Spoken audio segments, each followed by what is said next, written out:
saluto e il benvenuto è per tutti. Parleremo di volontariato, il titolo impegnativo, spessore individuale, forza collettiva, le nuove sfide. Posso anche toglierla perché sono da sola. Le sfide sono tanto, buongiorno Presidente, e sappiamo anche quanto fa e quanto dà il volontariato. Abbiamo visto la pandemia, la stiamo ancora da pandemica, dicono i professionisti, sta diventando endemica, ma insomma ci stiamo convivendo. La guerra, questa proprio non ce l'aspettavamo, non ci voleva, ha creato ulteriori problemi e intralci, e però dove ci giriamo vediamo dei volontari attivi e attivarsi, perché c'è il Giro d'Italia che arriva e voglio vedere io quelle pro loco e quelli dello sport, perché c'è la cultura, ripartono gli appuntamenti, perché c'è l'ambiente, c'è chi si dà da fare e parecchio per l'ambiente, e poi ci sono anche tante altre cose, i servizi per chi non sta bene, per chi ha delle disabilità, per i bambini, per farli giocare, perché le famiglie sono sempre più di corsa. E comunque qualcosa è cambiato in questi mesi, tanto che si è sentita appunto l'esigenza di promuovere questo incontro sia da parte del consorzio delle Pro Loco del quartier del Piave che dall'Umpli del Veneto, e abbiamo anche la presenza poi del presidente nazionale. Io mi permetto di fare soltanto un'altra citazione, perché poi hanno organizzato qui un panel di relatori non solo competenti e qualificati ma anche interessati, perché alcuni sono del territorio, e interessanti per quello che ci diranno, per le loro esperienze e per la loro sapienza. Il problema è un po' anche quello delle carte, della burocrazia, lo sappiamo, per il volontariato e per l'associazionismo. Vi dicevo una citazione perché 2 anni fa, il 7 febbraio del 2020, quando eravamo borderline su quella cosa che succedeva in Cina e non sapevamo quanto e come sarebbe arrivata da noi, e poi invece è esplosa, c'era stata l'inaugurazione di Padova Cultura, Padova capitale europea del volontariato. Un po' non ce ne ricordiamo più forse, perché tutti quegli appuntamenti a cascata e a valanga che c'erano sono stati un po' cancellati, un po' diluiti, un po' saltati. Però c'è stato il Presidente della Repubblica lì. Mi permetto di citare soltanto 2 capoversi del suo articolato discorso. Dice Mattarella: il volontariato è una energia irrinunciabile. Lui ha detto irrinunziabile, ma io non sono il Presidente della Repubblica, e quindi il volontariato è un'energia irrinunciabile della società, un patrimonio generato dalla comunità che si riverbera sulla qualità delle nostre vite, a partire da coloro che si trovano in condizioni di bisogno o faticano a superare ostacoli che si frappongono all'esercizio dei loro diritti. La generosità espressa dai volontari è frutto di una scelta della persona messa di fronte a sfide e talvolta anche a emergenze che la vita delle famiglie e delle comunità ci presenta. Ecco, io credo che dentro a questi 2 capoversi ci sia davvero l'essenza di quello che, con un grazie anche da parte mia, vogliono fare, intendono fare le associazioni, i volontari, le Pro Loco. Oggi quindi, per affrontare i tanti temi, come vi dicevo, grazie al consorzio delle Pro Loco del quartier del Piave e al comitato regionale dell'Umpli, che ringrazio anche per avermi invitata qui ad essere presente a moderare questa conversazione tramite Adriana Rasera, ascolteremo questi relatori. Ve li presento subito e poi, in favore di stampa, di telecamera, perché siamo anche in streaming, quindi saluto chi ci segue in diretta, chiederò a tutti voi relatori, una volta che vi ho presentato, di alzarvi, così ci potrà essere una foto comune, dato che poi vi avremo qui al tavolo uno alla volta. Avremo Andrea Favaretto, che è direttore dello studio Sintesi della CGA di Mestre, la parlamentare Angela Colmellere, che dovrebbe essere con noi, dov'è? Non c'è? È in arrivo, è anche sindaco di Miana, ma insomma adesso la recuperiamo. Marco Ferrero, portavoce del Forum del Terzo Settore del Veneto, benvenuto. Paolo Tomasini invece, che è docente universitario, esperto nella pianificazione e valutazione delle politiche sociali. Poi ancora Bruno Barel, qui definito giurista, ma insomma un sacco di altre cose, molto altro. E Nino Laspina, presidente nazionale dell'Umpli, l'Unione Nazionale delle Pro Loco d'Italia. Farà un passaggio qui da noi, e ne siamo onorati, anche a Erika Stefani, che è il ministro per le disabilità. Ieri era a Belluno, dove ha parlato dell'accessibilità della montagna per i disabili, e oggi ci porterà una sua esperienza. Prima però di cominciare il dibattito abbiamo anche i nostri saluti istituzionali, a partire da chi ci ospita, quindi insomma dal padrone di casa, Carlo Antiga, che è il presidente della Banca Prealpi di San Biagio. Lascio qui il podio per i saluti istituzionali.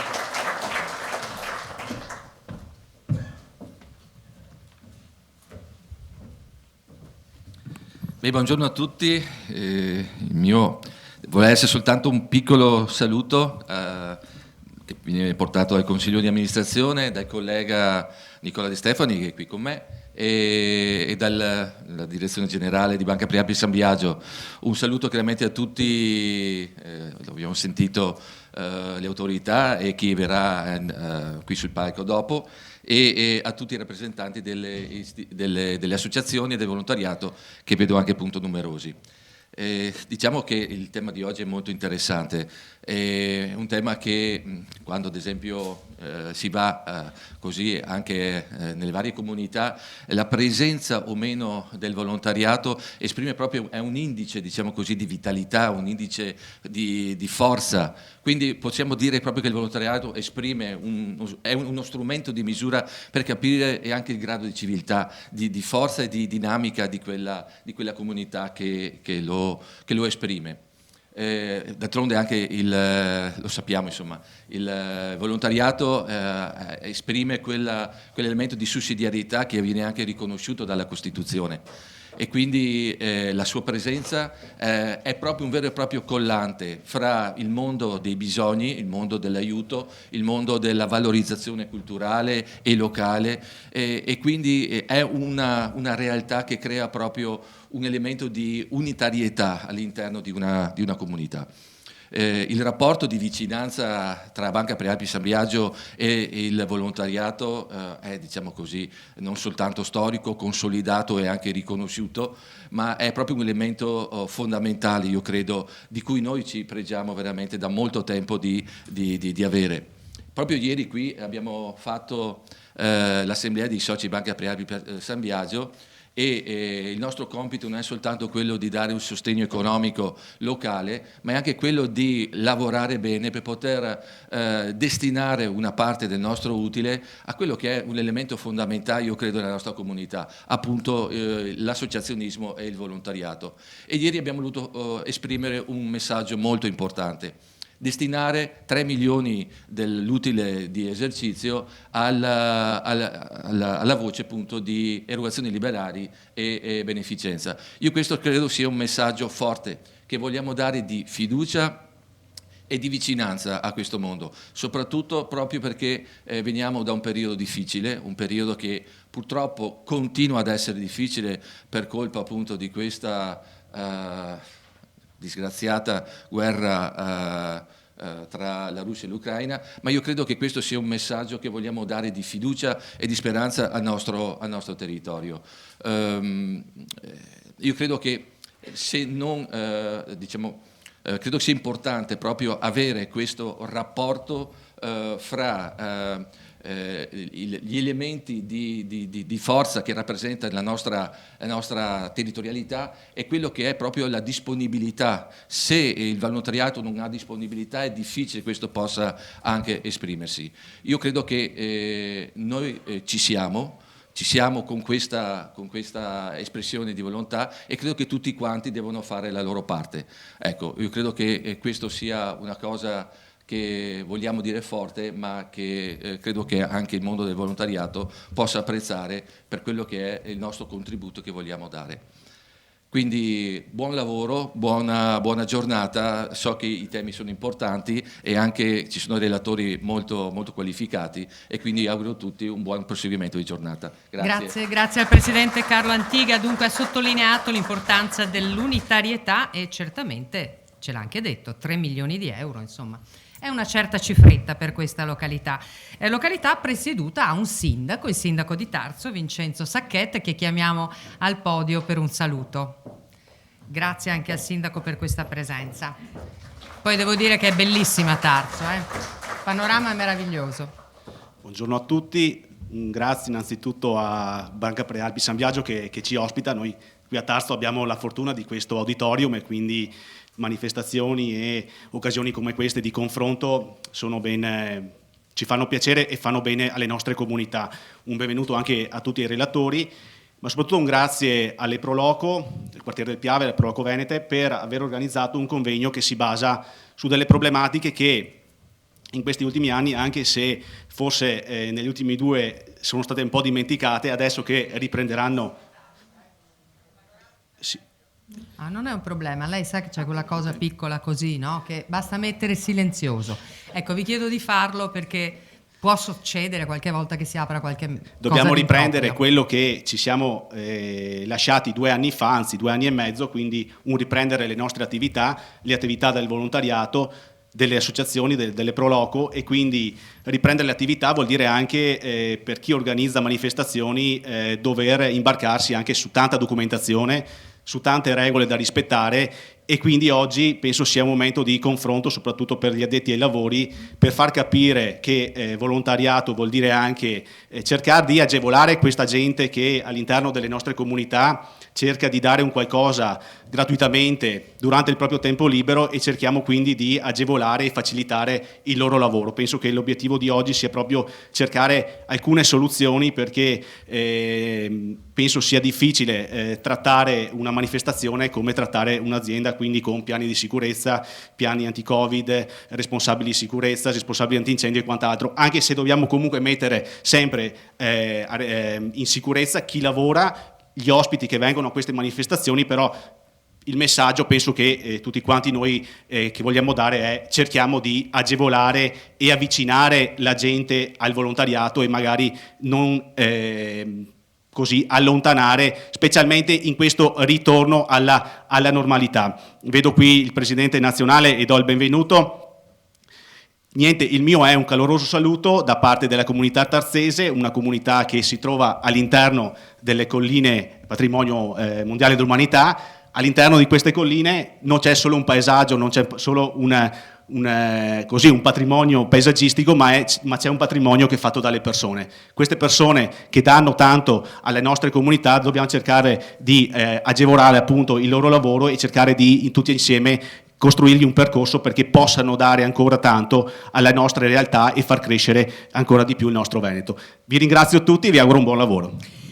Grazie al sindaco Vincenzo Sacchetta che non per fare una citazione sanremese, ma insomma ha messo il dito nella piaga e ci ha fatto capire che sì, si riparte, però ci sono un sacco di carte da fare.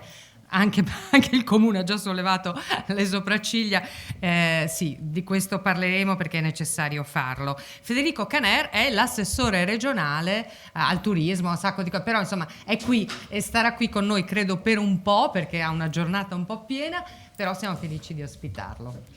Grazie, buongiorno a tutti. Innanzitutto saluto i relatori, ma permettetemi di ringraziare in primis il sindaco e anche ovviamente il presidente Carlo Antiga della banca, perché ci ospita, siamo a casa sua, e poi permettetemi di ringraziare anche Maria Pia Zorzi, che insomma abbiamo una fior di moderatrice qui, ecco, quindi i convegni si vedono anche dai moderatori.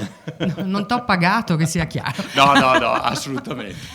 No, Ma siamo detto... un po' in amicizia qui e sono sì, felice sì. che sia così. Pensate, c'è una carrambata incredibile. Rivedo dopo non so quanti decenni una mia compagna di scuola che è lì e che si occupa di volontariato e che siccome lei coetanea è andata in pensione se ne occuperà ancora di più. Giusto? Ecco. Ma è sempre così, quando si va in pensione infatti una di delle più. cose è poterlo fare il Vedo qua volontariato. l'avvocato Barel che non vuole andare in pensione, ma lavora sempre di più, non smetterà mai. Va bene, finiamo le carrambate. Adesso torniamo seri. No, devo dirvi, ho una giornata un po' impegnativa, purtroppo dopo vi devo lasciare, ho un importante impegno anche qui vicino a Fara di Soligo, nella latteria Soligo, perché oltre che occuparmi di turismo mi occupo anche di agricoltura, ma con le Proloco, dato che sono assessore al Proloco, e ringrazio, vedo qui l'amico ormai Antonino Laspina, oltre a Follador, insieme collaboriamo su tante iniziative, ma tu sai l'importanza anche del settore enogastronomico, anche proprio per il tema relativo alle Proloco e non solo. Proloco, che è un'associazione di volontariato, come sapete meglio di me, il professor Barel ci potrebbe dire istituita con contratto privato, no? E quindi tra singoli cittadini per sviluppare quelle che sono le forme anche attrattive turistiche di una comunità, e questo è quello che fa. Non è un caso che noi la possiamo anche definire come un'associazione turistica di volontariato, e nasceva proprio così. Ben nel 1881 a Pieve Tesino nasceva, come me la sono segnata, prima forma associativa simile ad una proloco contemporanea, e si trattava di un comitato denominato Società d'Abbellimento. Ecco, questo era lo scopo, cioè abbellire, rendere un territorio attrattivo, non solo dal punto di vista turistico, ma anche, diciamo, anche per i cittadini che ci vivevano. Quindi questo è un po' lo scopo. Però la cosa che interessa di più a me sottolineare dell'aspetto delle Proloco è il modello di integrazione e di inclusione sociale che oggi rappresentano. Sicuramente per noi a livello regionale le Proloco sono un braccio, io lo chiamo un braccio operativo, che ci consente di sviluppare il territorio e tra l'altro con Regge Regionale l'abbiamo proprio disciplinato, previsto, e in aiuto al sostegno turistico. Penso ai tanti uffici IAT di accoglienza turistica sul territorio che vengono gestiti dalle Proloco. Però a me piace sottolineare l'aspetto sociale delle Proloco, cioè il fatto che siano proprio un modello di integrazione tra giovani. Guardate, ieri era un convegno, il convegno dell'AIGA, dei giovani avvocati, l'associazione dei giovani avvocati, quindi un altro corpo intermedio importante, e chiamai proprio il professor Barel, che è qui davanti, no, perché giustamente non essendo un giurista, per avere un po' una panoramica anche di questo mondo e di cosa significano queste associazioni. E lui, tra le tante cose, mi ha detto una frase interessante, mi ha detto l'associazionismo è importante perché non si cresce mai in maniera isolata, ma si cresce insieme. Ecco, questa cosa qua io la vorrei riportare anche alla tematica delle Proloco, perché è così. Le Proloco significa mettere insieme delle persone, giovani e meno giovani, quindi anche la possibilità di mettere insieme in connubio anche generazioni diverse, quindi trasmissione anche di valori molto importanti, e la possibilità di mettersi insieme, lavorare, collaborare, quindi il senso del dovere, il senso dell'amicizia, della solidarietà, del crescere insieme. Questo penso sia l'aspetto più importante che le Proloco fanno sul territorio. Lasciamo stare poi che per noi diventa un valore aggiunto, come vi dicevo, perché con legge regionale abbiamo dato anche un vestito proprio turistico e di attrattività turistica, e come abbiamo visto e vi dicevo, nascono così le Proloco, no? Con la volontà di attirare, di accogliere su un territorio, di abbellirlo, di far conoscere tutto ciò che quel territorio crea e produce, quindi anche senso di identità culturale, che è importante. Ecco, però l'aspetto sociale in questo momento, in un momento, se mi permettete, anche di difficoltà, le pandemie, la guerra che stiamo vivendo adesso, trasmettere ai giovani questo segnale è fondamentale. Abbiamo visto cosa sono significati 2 anni dove i nostri ragazzi non potevano andare a scuola, studiavano, no, tramite computer di fatto, quindi tutto il sistema online, per carità, bello, positivo, tra l'altro ha permesso anche a questo paese di crescere dal punto di vista del sistema digitale.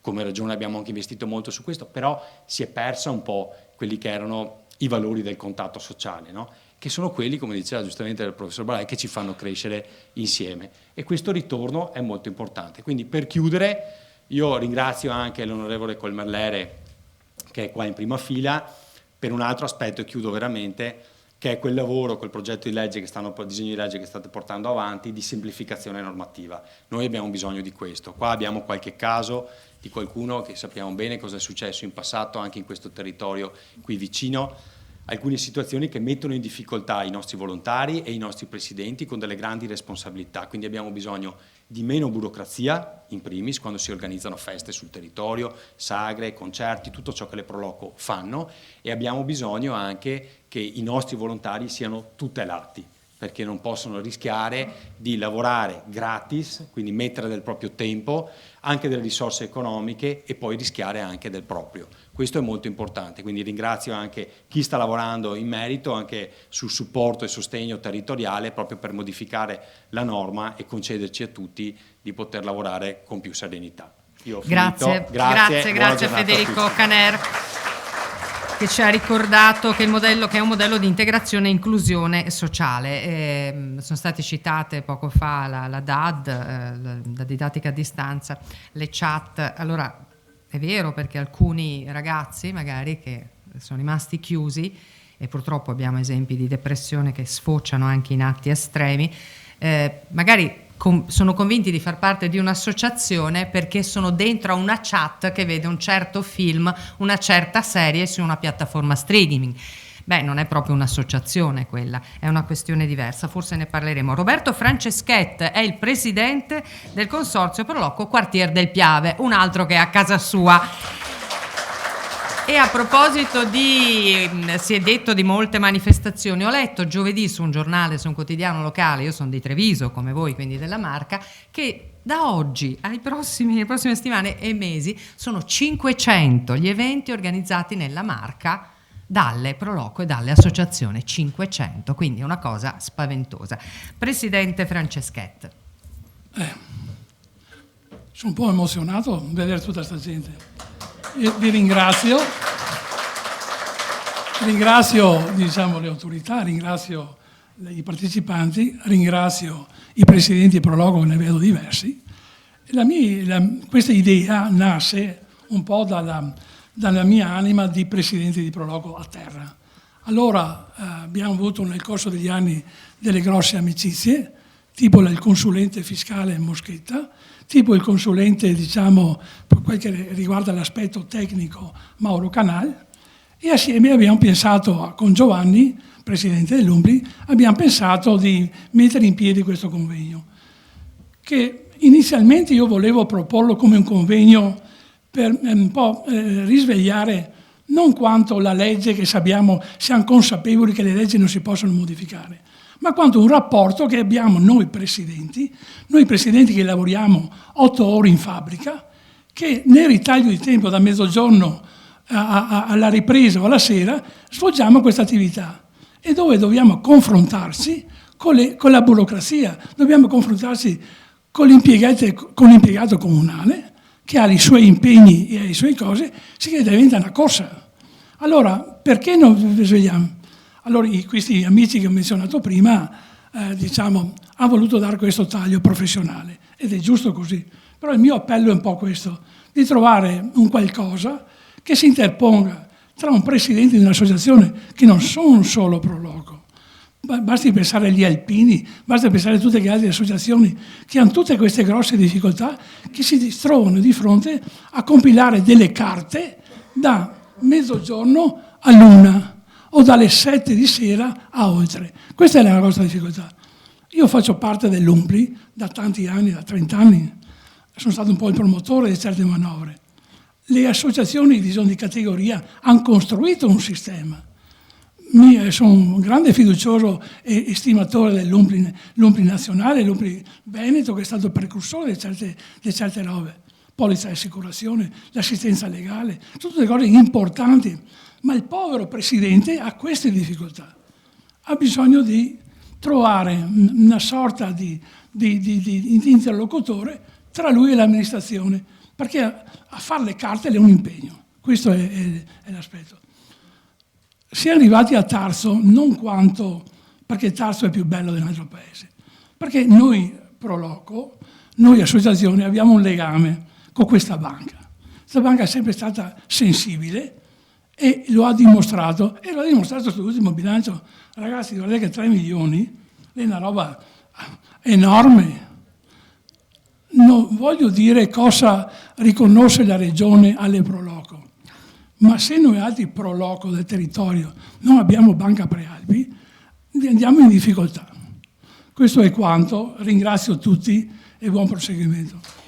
Grazie a Franceschetti, anche lui ha messo come dicevamo, il dito nella piaga, vedevo molti cenni di assenso da parte di suoi colleghi, con tutta evidenza. Le leggi comunque, Franceschetta, si possono anche cambiare con un po' di pazienza, ma si cambiano. Certo serve questa interlocuzione e interlocutore con le amministrazioni, e serve anche un interlocutore magari digitale, e quindi è una questione un po' intergenerazionale, avere chi è pratico di speed, eccetera eccetera, perché adesso si fa tutto online. Non può mancare il saluto, eccolo lì in piedi, del presidente regionale dell'Umpli Veneto, Giovanni Follador. Eccolo, benvenuto.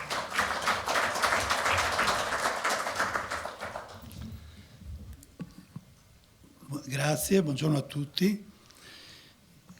Sì, io ho colto, come diceva Roberto, questa che è un'iniziativa sua, è giusto anche riconoscere chi ha avuto l'idea di questa riflessione sul volontariato, sul ruolo, sulle problematiche che ha nella nostra società oggi.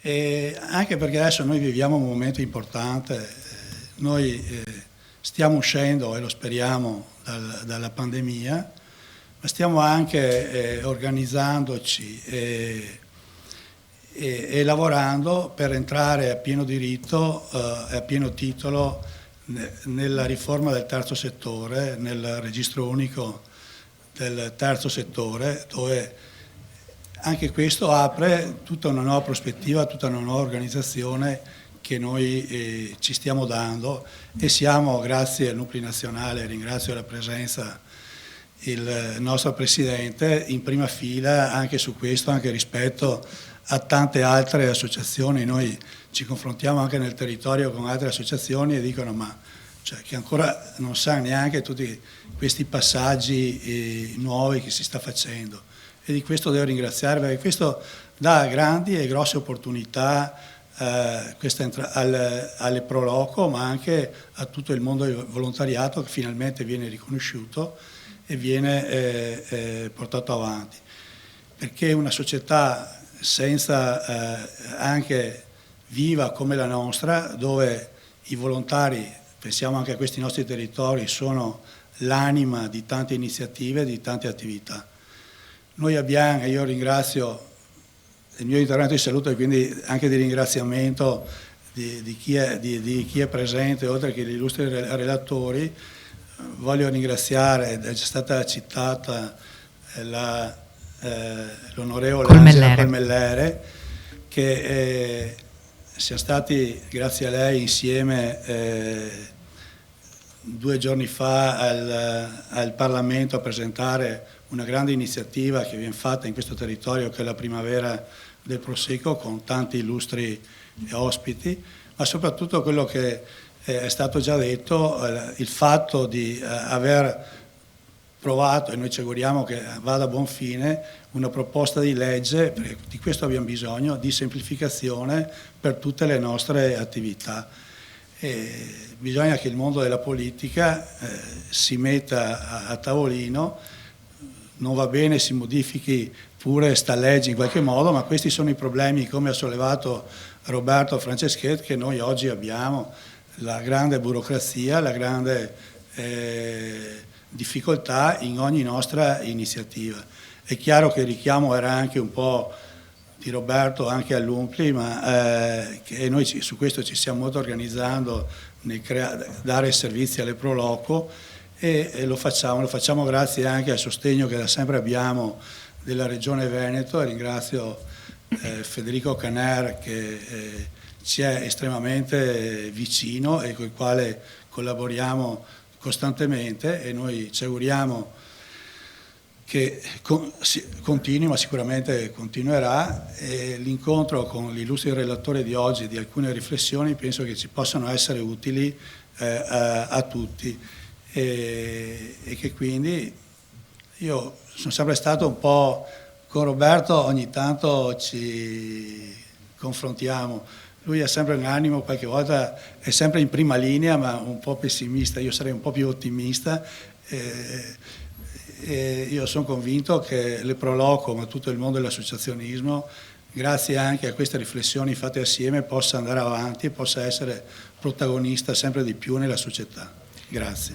Grazie a Giovanni Follador per il suo impegno. E dunque siamo nel momento della ripartenza, come ha ricordato proprio Follador, ed è indispensabile una riflessione che adesso faremo assieme ai nostri relatori, anche con questo accenno della riforma al terzo settore. E per cominciare invitiamo e diamo la parola ad Andrea Favaretto, che invito a sedersi qui. Lui ha le sue slide, ha il suo racconto da fare. Lui è direttore dello studio sintesi della CGA di Mestre.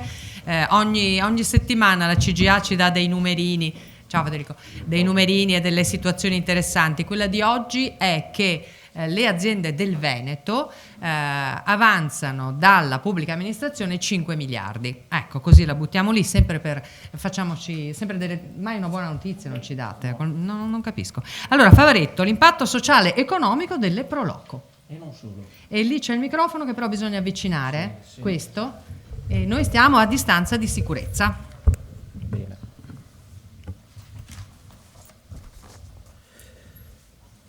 Intanto, prima di iniziare, volevo anche io ringraziare un po' tutti, ringraziare il Presidente e tutto il mondo delle Proloco, del volontariato che qui è presente e anche quello istituzionale. Allora, solitamente quando si fanno questi tipi di analisi bisogna pensarla un po' alla grande, bisogna avere una visione, perché quando si parla di volontariato si parla non solamente di corpi intermedi, perché sento parlare di corpi intermedi, come possono essere ad esempio la CGA è un corpo intermedio, un'associazione di categoria, ma per me i corpi intermedi è un termine un po' riduttivo, nel senso vi ricordate al liceo si studiava la differenza tra la filia e l'agape, no?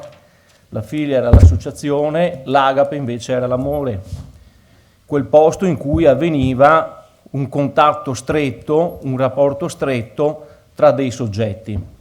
E qui io credo che ci troviamo in una situazione di agape e non di filia, e poi vi farò vedere sulle statistiche non solamente quantitative ma anche qualitative. Non parlerò solo di Proloco, ma all'inizio parlerò di volontariato. Non mi interesserà, anche se farò vedere nelle prime slide, anzi andiamo subito, su quelle che sono le istituzioni, i contenitori. Attualmente c'è un nuovo censimento da parte dell'Istat che è partito a marzo e si concluderà fra pochi mesi sulle istituzioni no profit. E questi sono i contenitori, sono 36.634 istituzioni no profit censite in Italia. Stiamo dando numeri nazionali. Sì, dato nazionale. Censite nel 2019, la serie storica da quando si è iniziato ovviamente a censirle, vedete che c'è stato un aumento anche considerevole, un più 20,4%. Queste danno 800 lavoro a 862.000 dipendenti, però vedete l'altro, quello in nero, l'86% di chi opera in queste istituzioni non ha dipendenti, cioè la maggior parte lavora, si attiva, come ho usato il termine, sì, si attiva nel territorio in maniera gratuita. Vedete che ci sono 61 istituzioni per 10.000 abitanti, vuol dire che c'è una diffusione molto alta a livello ovviamente territoriale. A me questo non interessa, a me interessa questo, perché tante volte quando si fanno questi, non solo in questo caso, ma quanto cuba, si dice così in termini anche tecnico-economico, quanto cuba il volontariato? Sempre studi un po' particolari, elaborazioni particolari, ci dicono che ci sono 7 milioni di volontari in Italia. Vedete che un italiano su 8, con età superiore ai 14 anni, è un volontario. 4 milioni di questi opera su strutture organizzate, 3 milioni non opera su strutture organizzate. Vedete poi c'è anche la differenza di gender, maschi un po' più prevalente, 13,3%, 12% le donne, 22% sono laureati e poi vedete un attimino la distribuzione, ovviamente 50 65 anni sono quelli che operano ovviamente maggiormente, però c'è anche una grossa presenza tra i 15 e i 34 anni di giovani. Vedete che non è poco.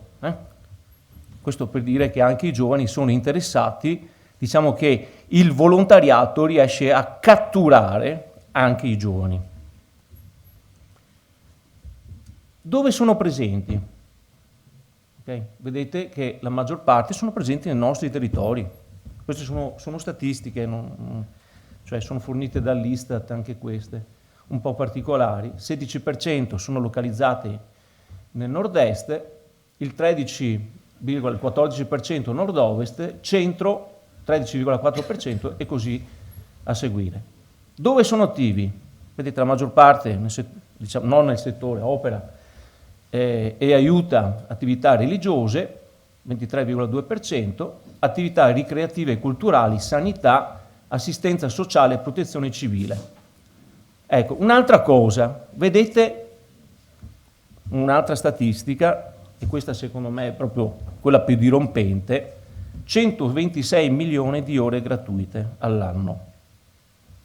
126 milioni di ore gratuite, tanto per fare un attimino i conti della serva, vuol dire 5 Fiat Stellantis, 5 che ogni anno, okay, operano sul territorio, non solo con le Proloco, con tutte le attività. Le ore medie sono 20 ore di volontariato. L'anno. Parlo della media, il pollo. Dopo c'è quello che fa di più e quello che fa di meno e quello che non fa nulla. Okay? Attenzione, quando cosa è che fanno? Le motivazioni soggettive, già tutti gli elementi che sono già intervenuti prima da parte di Caner, da parte dei presidenti. Ecco, qui le vedete tutte, le vere motivazioni. Ci sono delle motivazioni, ovviamente quelle soggettive, perché il volontario va perché crede nella causa sostenuta dal gruppo. Ecco l'elemento di comunità, di gruppo. Ecco uno degli elementi principali che a mio parere è da tenere in considerazione, soprattutto in questo periodo. Per dare un contributo alla comunità, per seguire le convinzioni, per stare con gli altri. L'urgenza di far fronte, scusate se sono prolisso, dopo andrò un po' più veloce, ma questa è la crema del tutto, questa è l'essenza. L'urgenza di far fronte ai bisogni lo svolgevano i suoi amici per valorizzare le sue capacità, per arricchimento professionale, per esplorare i punti di forza e mettersi alla prova. Okay? Per quello dicevo prima, dopo se guardiamo le ricadute personali, si sente meglio con se stesso, ha allargato la sua rete di rapporti sociali, ha cambiato il modo di vedere le cose, vedete che c'è anche un elemento psicologico, non c'è solamente un elemento sociale, c'è anche un elemento psicologico che riguarda l'essere. Certo. E così. Allora qui vedete perché prima ho detto che non sono corpi intermedi, a mio parere, questa è una mia... Qui non c'è figlia, o per meglio io, c'è anche figlia, ma c'è molta agape. Qui c'è elemento di comunità, ma c'è anche molto a livello personale. L'essere, l'io. Ok? C'è molto elemento di gratuità, il che vuol dire che siamo, ha usato Caner prima il termine bene, no? Il bello, bene, bello, il vero, sono i tre elementi dei valori di Platone. Ritorniamo sempre alle origini, chiuderò col discorso delle origini. Qui dentro, con il volontariato, ci sono le tre motivazioni personali, collettive, che fanno sì che un essere umano viva in una comunità. Bene, adesso vado un po' sulle Proloco perché mi è stato chiesto. Allora, noi abbiamo fatto uno studio anche come quello dell'Istat che ci ha messo 4 anni, io ho dato alcuni scorci, poi ci sono tutti ovviamente gli studi dell'Istat. Qualche annetto fa con il presidente e con tutto il gruppo regionali delle Proloco ha detto Andrea, riusciamo a dare una statistica, visto che non esisteva, quanto vale le Proloco, il sistema delle Proloco a livello nazionale.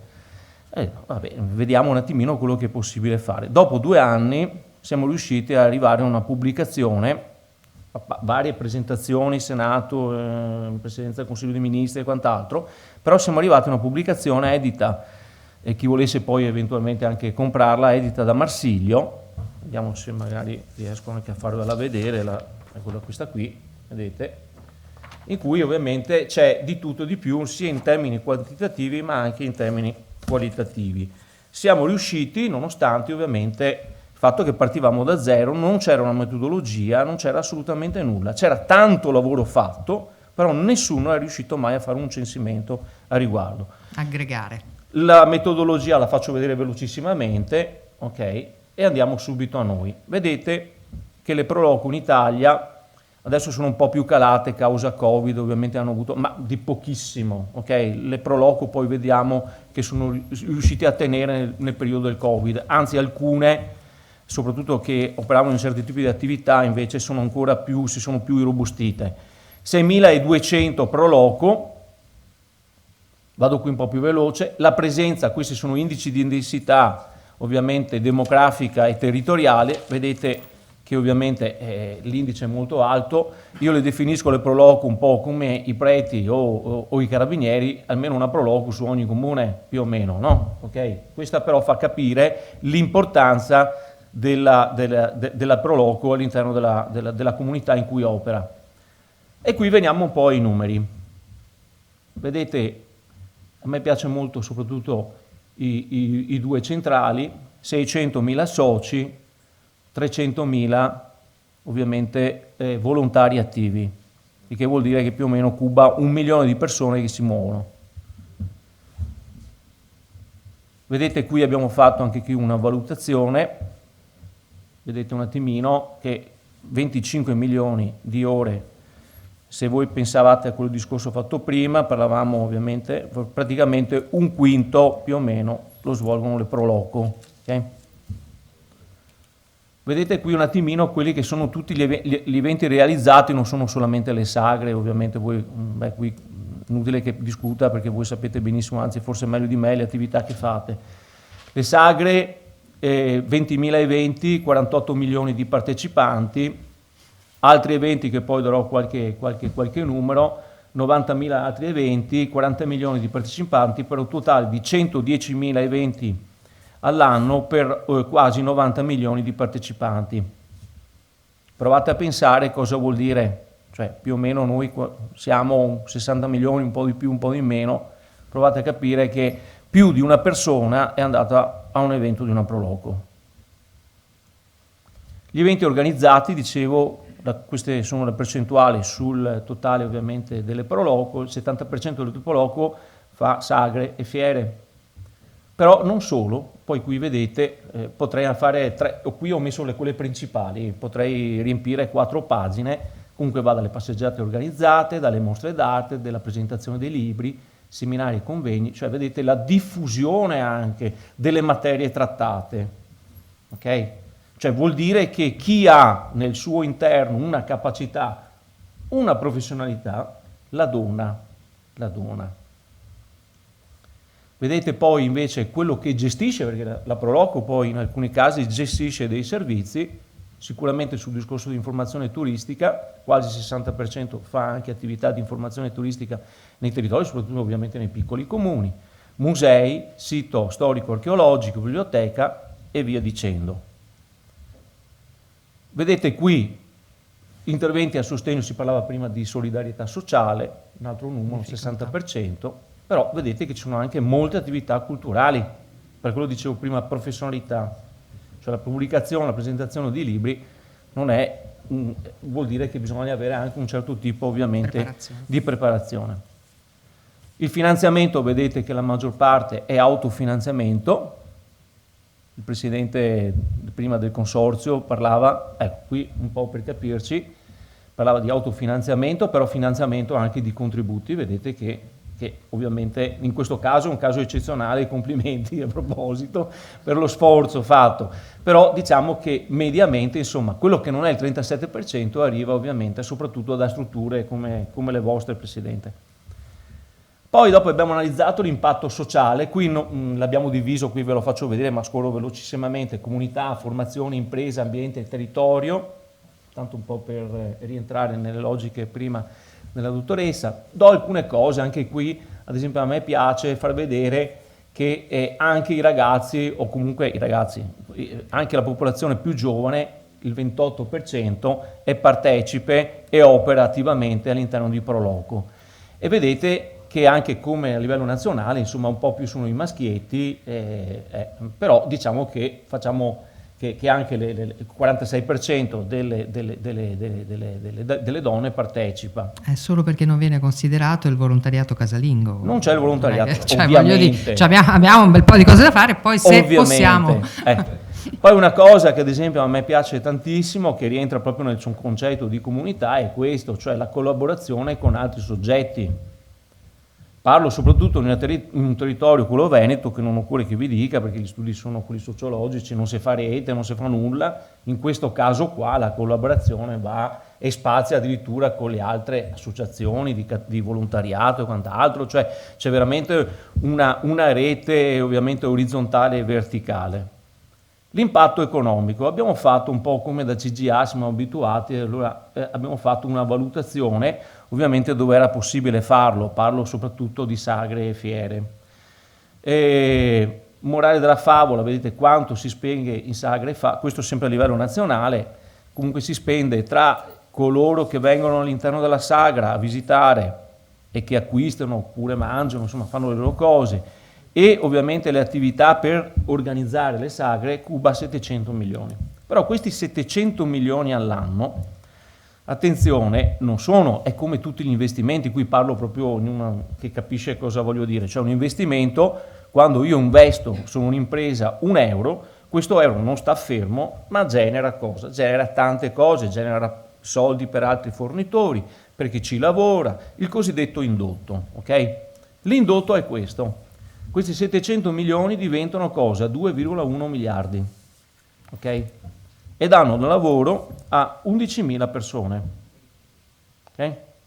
Danno lavoro, attenzione, no? Che danno occupazione come abbiamo visto prima sulle istituzioni no profit, ok? Cioè questo è tutto un lavoro indotto, ok? Il volontariato nelle Proloco produce questa cosa qui, ok? Tempi, sì, velocissimamente. Poi dopo abbiamo fatto una valutazione su quello che è l'impatto del Covid e qui mi interessava farvi vedere, a parte l'impatto, ok, cioè che tantissimo, il 65% delle Proloco a livello nazionale è superata in ambito Covid, ok? Cosa hanno fatto, con chi hanno ovviamente lavorato, vedete più o meno i rapporti, quelli che abbiamo visto prima, sono ovviamente anche questi proseguiti durante il periodo di Covid, sono ovviamente, vedete, le amministrazioni comunali si è amplificato il rapporto e il sindaco sa anche la motivazione, però vedete, ecco qui io la chiamo il cambiamento di pelle, bisogna dirlo, lo so che mi prendo 2 minuti in più, però bisogna dirlo, e qui è un cambiamento di pelle, cioè vedete che qui le Proloco sono in grado, in maniera velocissima, torniamo indietro un po' con i ricordi brutti di qualche mese, di qualche annetto fa. C'è chi non se li ricorda nemmeno. No, io me li ricordo benissimo. Vedete quello che hanno fatto, però se io vi faccio vedere quello che facevano prima, qui è cambiato completamente. Cioè dalla mattina alla sera ho detto ragazzi, il territorio, la comunità, le amministrazioni ci dicono bisogna cambiare. E questi sono, scusate se è poco. Capacità okay? Quindi di adattamento. E con le paure, con la fobia, paure / fobia. Le iniziative, non lo dico, però vedete anche in questo caso qui, nel caso ovviamente quello soprattutto nei primi mesi di Covid, migliaia di ore di volontariato, parliamo ovviamente di 700.000 ore di volontariato solo dedicato. Insomma. Attenzione, quando io parlo di volontariato, un'altra cosa importante, parlo di gratuità. E voi sapete che la gratuità, e qui parlo da economista anche in parte civile, nella gratuità avviene l'incontro tra soggetti, ok? Nella gratuità, qui parliamo di gratuità, cioè un qualcosa di veramente, andiamo proprio nell'essenza dell'essere. Qui anche qui c'è un impatto e comunque i soggetti fanno anche ovviamente donazioni, vedete un attimino, cioè loro ovviamente ottengono delle donazioni, ma fanno anche delle donazioni e vedete un attimino dove ovviamente fanno delle maggiori donazioni.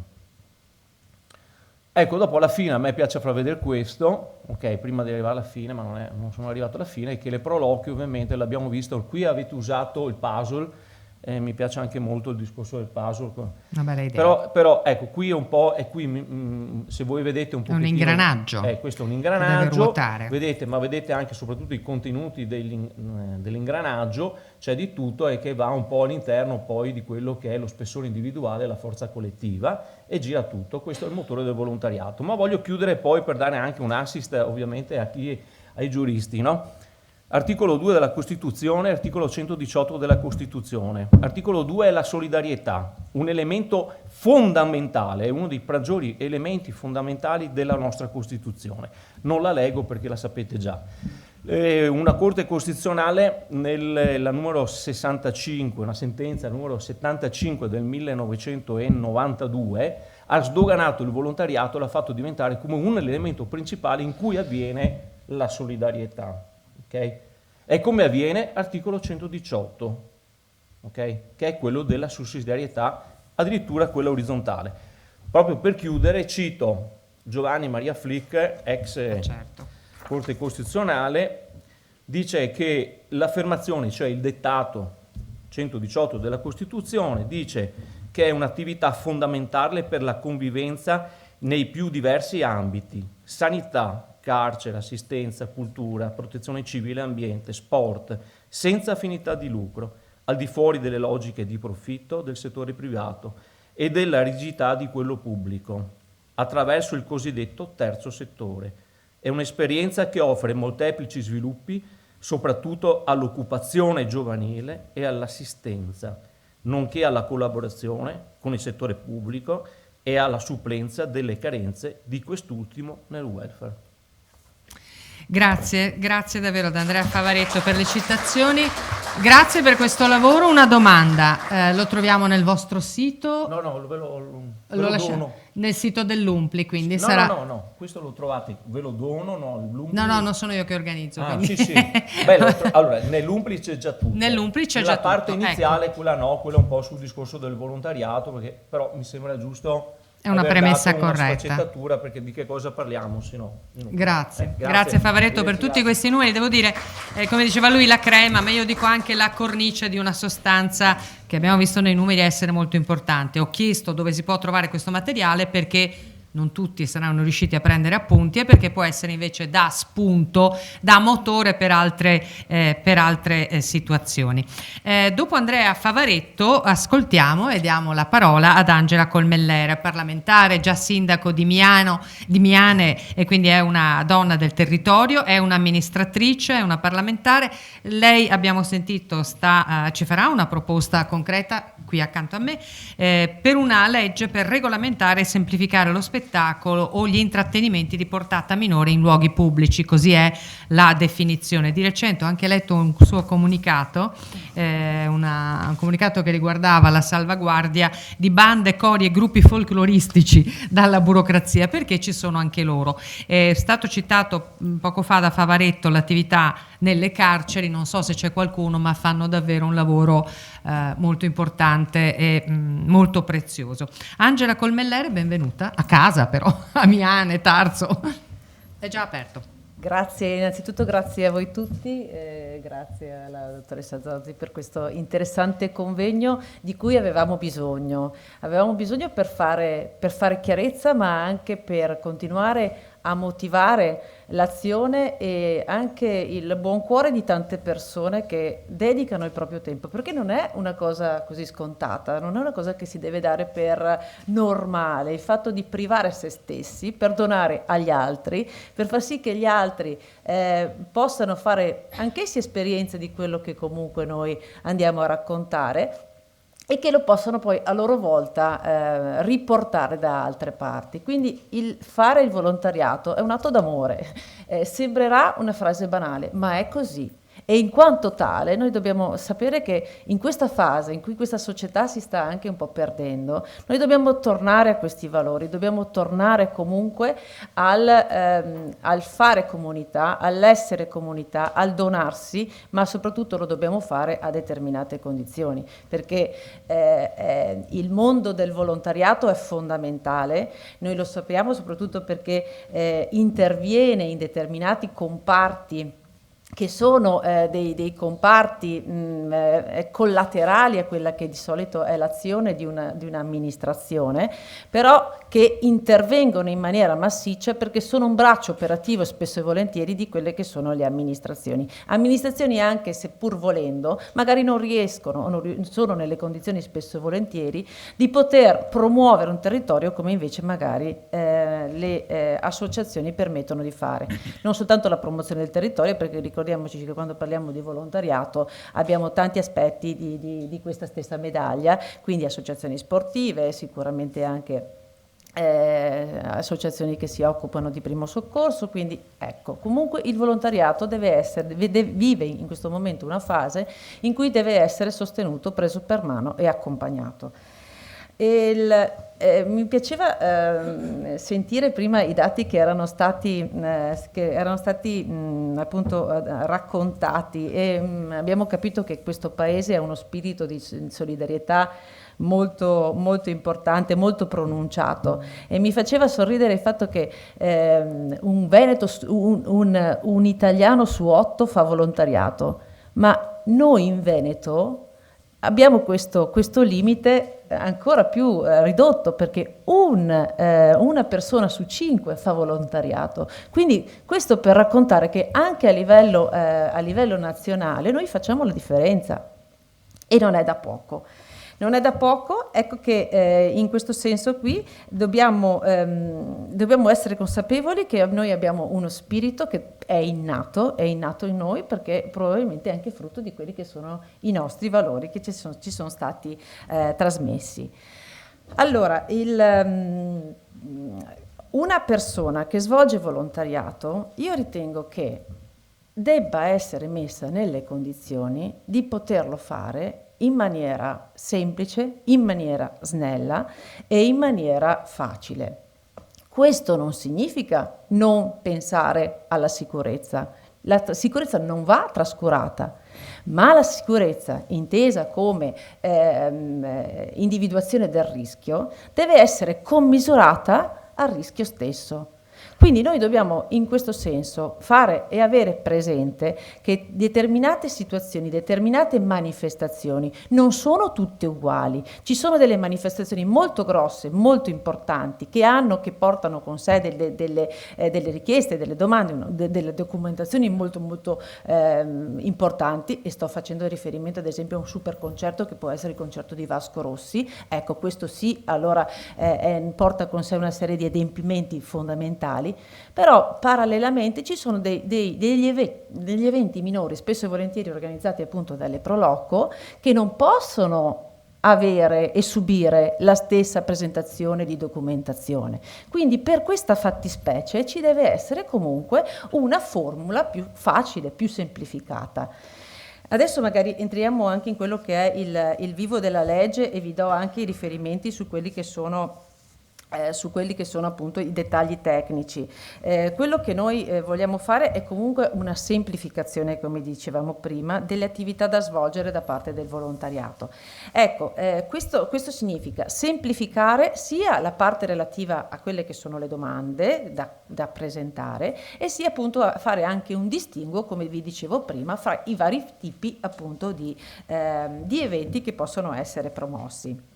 Anche perché se non si fa questo, e io lo sento come grande responsabilità, tutto l'esercito di volontari che dicevamo prima che ci sono, che sono presenti, che sono stati con noi tutti questi anni, se non li sosteniamo, se non li entusiasmiamo, se non li aiutiamo, saremmo destinati a perderli. E credo che quindi questo patrimonio non possa essere assolutamente trascurato e non possa essere assolutamente corso questo rischio, perché ne perderemo tutti.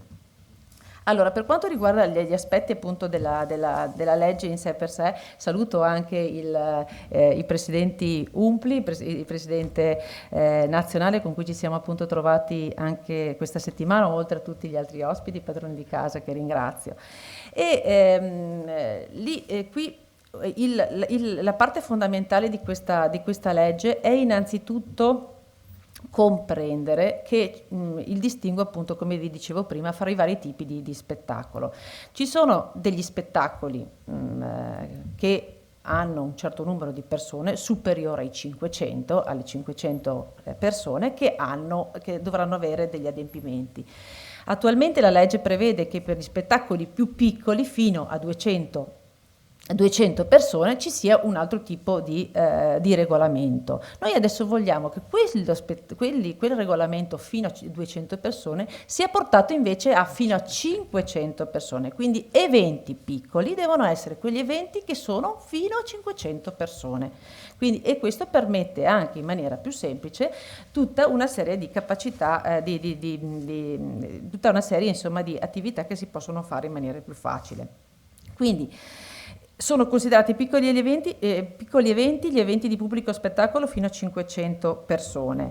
Però su questa cosa volevo sottolineare che vengono escluse dalla definizione di pubblico spettacolo alcune manifestazioni temporanee, come per esempio gli intrattenimenti musicali che sono collaterali alla manifestazione. Sto parlando ad esempio di una fisarmonica che è in un palco all'interno di una sagra, dove ci sono anche altre forme appunto di socializzazione, magari anche qualcosa, un'attività di ristorazione eccetera, ma quello non può essere considerato un evento di pubblico spettacolo, perché è un'attività collaterale. Il fatto che ci sia qualcuno che suona nel palco è un'attività collaterale a tutto quello che è il resto che viene proposto in quella serata.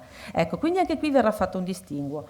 Poi abbiamo sempre chiesto che vengano escluse dalla definizione di pubblico spettacolo le fiere, le mostre, le sagre e il commercio su area pubblica, oltre inoltre alle gallerie, alle mostre e alle varie esposizioni. Poi c'è tutto il discorso delle palestre, delle scuole di ballo, perché anche qui se non si paga un biglietto all'interno di queste strutture dove magari c'è una manifestazione, se non si paga un biglietto, ecco che devono essere considerate anch'esse come non pubblico spettacolo. Poi le manifestazioni sportive non competitive e le manifestazioni sportive motoristiche, oltre inoltre anche le attività temporanee senza tribune, perché qui la differenza, le tribune la fanno, nel senso che le tribune prevedono un rischio, una presenza di rischio sicuramente differente, e quindi ecco che tutto il piano della sicurezza deve essere poi considerato in maniera diversa. Ecco, quindi dove ci sono delle manifestazioni temporanee che non prevedono l'uso di tribune, ecco che questo evento viene considerato viene definito come non di pubblico spettacolo. Poi la richiesta che noi abbiamo fatto sempre all'interno della legge è che se gli eventi si ripetono in maniera continuativa, a cadenza continuativa, di solito ogni 5 anni, noi abbiamo chiesto che appunto la commissione di vigilanza si possa radunare ogni 5 anni, in modo tale che non ci sia ogni anno la necessità di dover rifare la documentazione, ma che se la condizione non è cambiata, ecco che si può fare affidamento e riferimento a quella che era la documentazione presentata precedentemente. Poi, per quanto riguarda, ecco qui, abbiamo un cambiamento, perché noi proponiamo che sia sufficiente una relazione di un professionista che contenga o meno il piano di sicurezza in base al livello di rischio. Quindi, la Proloco si rifà al professionista, il professionista fa la sua valutazione relativamente all'evento che c'è, sulla sua relazione indicherà se vi sarà la necessità o meno di avere anche un piano poi di sicurezza.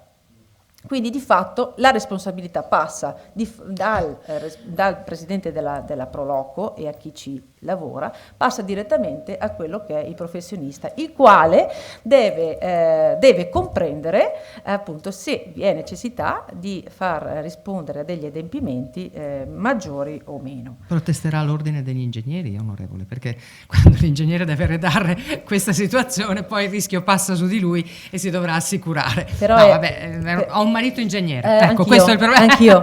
Quindi conosco queste cose del comitato per l'ordine e della sicurezza. Però è anche vero che il livello di rischio deve essere affidato e valutato certamente, da qualcuno da un che professionista. comunque lo deve riconoscere, perché altrimenti diventa appunto difficile, e soprattutto in sede di responsabilità noi ben sappiamo che le responsabilità devono essere sicuramente appunto commisurate. E per quanto riguarda poi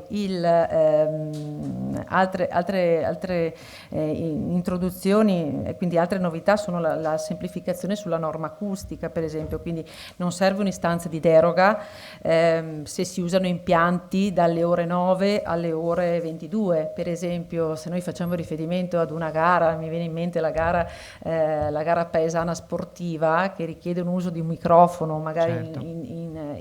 Durante il mattino, durante il pomeriggio, ecco che dobbiamo cercare di mettere nella condizione di snellire e far sì che appunto non ci sia la necessità di presentare una documentazione anche per poter usare un microfono. Ecco, e la stessa cosa, quindi queste deroghe si chiedono per i mercati, per le fiere, per gli eventi sportivi che non siano motoristici. Inoltre è prevista insomma un'istanza semplificata per quelli che sono i siti dedicati e se non si superano soprattutto i 70 decibel. Ma la cosa più interessante è che io ho introdotto appunto in questo testo di legge, dico noi perché poi vi lo spiego perché parlo di noi. Abbiamo introdotto che non serve la SUAP, quindi non serve lo sportello unico delle attività produttive, per le proloco, per le parrocchie, per le associazioni che sono senza fini di lucro, che sono sempre quindi quello snodo grosso e fastidioso che spesso e volentieri un'associazione si deve trovare ad adempiere. Inoltre è introdotta una norma di silenzio-assenso, quindi fatta la domanda e trascorsi 60 giorni, noi abbiamo inserito appunto la norma del silenzio-assenso. Se dopo 60 giorni fatta la domanda non c'è ancora risposta, ecco che si può considerare come un sì, esatto. Poi per quanto riguarda, ecco, l'ultima introduzione, gli impianti elettrici e idraulici, noi pensiamo che sia sufficiente una dichiarazione di conformità da parte di un installatore, quindi non serve più un progetto di impianto ogni volta che si deve montare un capannone o altro, quindi ci si deve rifare quelle che sono le indicazioni date dal montatore. In linea di massima appunto io adesso a sommi capi, poi il testo di legge c'è e magari lo lascio anche qui, quindi possiamo appunto commentarlo insieme. La cosa che mi interessava ricordare è che questo lavoro è stato un lavoro fatto a più mani. È stato un lavoro che è stato coordinato dalla Regione del Veneto e nella quale è stato costituito un tavolo interistituzionale dove sedevano i 7 prefetti delle 7 province del Veneto, i 7 comandi provinciali dei Vigili del Fuoco, le associazioni delle Proloco e anche altre associazioni sportive e altro, cito Furlan piuttosto che Praloran, che erano presenti, e questo testo è stato visto e confezionato anche grazie a dei tecnici delle Proloco. Vedo qui Mauro Canal che ringrazio perché appunto la supervisione poi nella definizione del testo è stata affidata anche appunto a questo confronto. Quindi questo è un testo che vuole andare avanti e vuole trovare applicabilità e concretezza, perché ripeto, quello è quello di cui abbiamo bisogno. Io non sono molto simpatizzante nel creare sempre delle leggi nuove, perché credo che quelle che ci sono siano già abbastanza. Però è vero anche che la legge non è scritta sulla pietra e che le leggi si possono cambiare, ma soprattutto si devono snellire dove servono.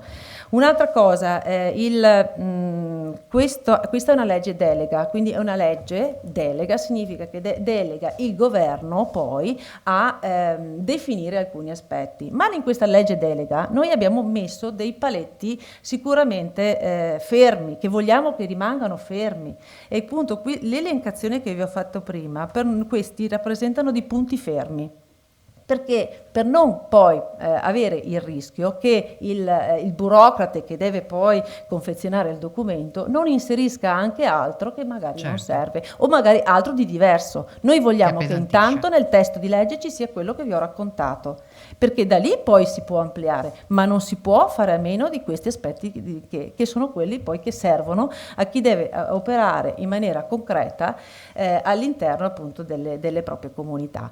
È un lavoro che sicuramente richiederà tempo, richiederà energie, ma richiederà anche un confronto politico. Ecco quindi che qui c'è anche il richiamo alla sensibilizzazione politica, perché io ho proposto un testo, so che ve ne sono anche altri. Ovvio che se altri testi hanno e contengono qualcosa che possa essere abbinato o comunque completato rispetto a questo, ben che si faccia, quindi magari ognuno di noi può anche appunto fare la propria azione affinché ci sia questo confronto anche politico, però l'importante è andare avanti, assolutamente, perché i tempi sono stretti e l'urgenza c'è, l'entusiasmo deve ripartire, ma l'entusiasmo riparte anche dinanzi ad una sicurezza e ad una certezza, soprattutto legata ad un termine che sono delle responsabilità. Quindi io dico, tutto quello che riguarda, e lo ribadisco, l'aspetto della sicurezza deve essere sicuramente preservato, e quindi nessuno lo vuole mettere in dubbio, però è altrettanto vero che laddove esista un rischio si devono mettere in atto degli apprestamenti necessari all'eliminazione o alla mitigazione del rischio stesso, però devono essere valutati, quindi deve esserci una valutazione caso per caso, rischio per rischio, perché ripeto, non si possono considerare tutti uguali gli eventi che organizziamo, quindi ci deve essere un distinguo sulla base anche della semplificazione normativa di cui vi ho parlato prima. Onorevole, prima di lasciarla, lei chiude la pratica, però io ho ricevuto un messaggio, non dirò da chi, sempre da quella che da domani, il giorno dei lavoratori in pensione, mi diceva, bellissimo. Si capisce anche poi che c'è lo studio, perché questo tavolo che avete fatto in regione aveva proprio le parti competenti giuste, dai vigili del fuoco ai prefetti, ai sindaci, alle associazioni. Ma quando potrà vedere la luce, usiamo questo termine, questa legge? Allora, la legge, io lavoro in 7ª commissione, che è la commissione che si occupa di scuola, istruzione e scienza. Questo testo di legge è stato depositato in questa commissione e quindi deve essere esaminato in questa commissione. Attualmente però, e quindi stava per essere calendarizzato, quindi stava per essere messo in calendario in questo trimestre che si presenterà. Però mi è stato appunto ricordato che anche al Senato ci sono dei movimenti in questo senso, quindi in questo momento, stamattina parlavamo appunto con Davide Praloran, che adesso bisogna fare questa attività di sintesi anche tra Camera e Senato affinché l'esame parta. Io sono ben contenta se parte dalla Camera, perché comunque so che posso contare su di voi e posso comunque contattarvi qualora appunto ci sia l'inizio dell'esame, perché di questo poi dovremo parlare e dovremo comunque ritrovarci a fare. Quindi deve esserci un confronto, un lavoro quotidiano o settimanale, quello che è, però punto su come si vuole procedere, perché si sa che poi nel dibattito parlamentare ognuno può avere la sua idea, si possono essere fatte delle proposte magari anche che devono essere accolte, ma magari che non sono così importanti. Ecco quindi che per me è fondamentale avere un confronto con il mondo delle Proloco per fare quello che serve. Allora, noi sappiamo che questa legge è in itinere, difficile questa legislatura, però che almeno si cominci a portarla a discussione è sicuramente un passo avanti. È sicuramente importante, perché intanto che inizi l'iter, se una legge inizia il suo iter, sicuramente poi dovrà continuarlo anche eventualmente in una legislazione successiva, però intanto deve iniziare. Poi ci sono anche, il professor Barel ben ce lo insegna, ci possono essere anche delle situazioni anche che rendono più veloce l'iter stesso della legge, però bisogna che ci sia l'intesa sicuramente tra non è certo su un tema divisivo questa, comunque, dato che abbiamo visto che le Proloco sono in tutta Italia. Grazie all'onorevole Colmellere per il suo intervento e grazie per tutto quello che fate, e non è insomma detto per dire, ma è detto perché lo sento. Per me è stata veramente un onore e un grandissimo piacere far sì che il lavoro di tanti volontari fosse e venisse presentato a livello appunto nazionale, perché credo che il Veneto rappresenti un modello che può essere esportato. Infatti anche il ministro stesso diceva, con tutte le bellezze che abbiamo in Italia, con tutte le potenzialità che ci possono essere, se ci fosse questa organizzazione, questo modello organizzativo che abbiamo sperimentato anche per la primavera del Prosecco in tutta Italia, l'Italia sarebbe solo un paese da cui sorridente. Grazie. Grazie Angela Colmellere. Noi proseguiamo i nostri lavori con Marco Ferrero, occhio, che è portavoce del Forum del Terzo Settore.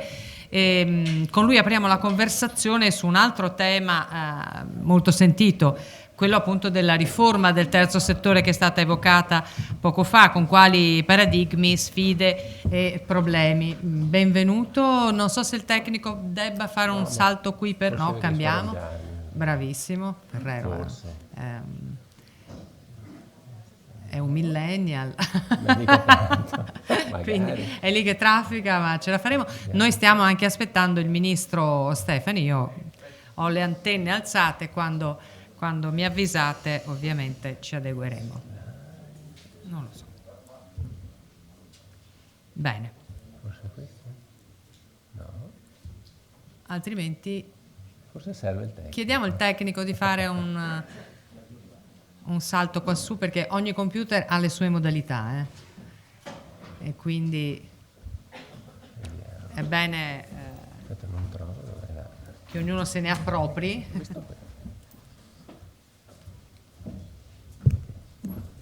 Intanto chiedo tempi.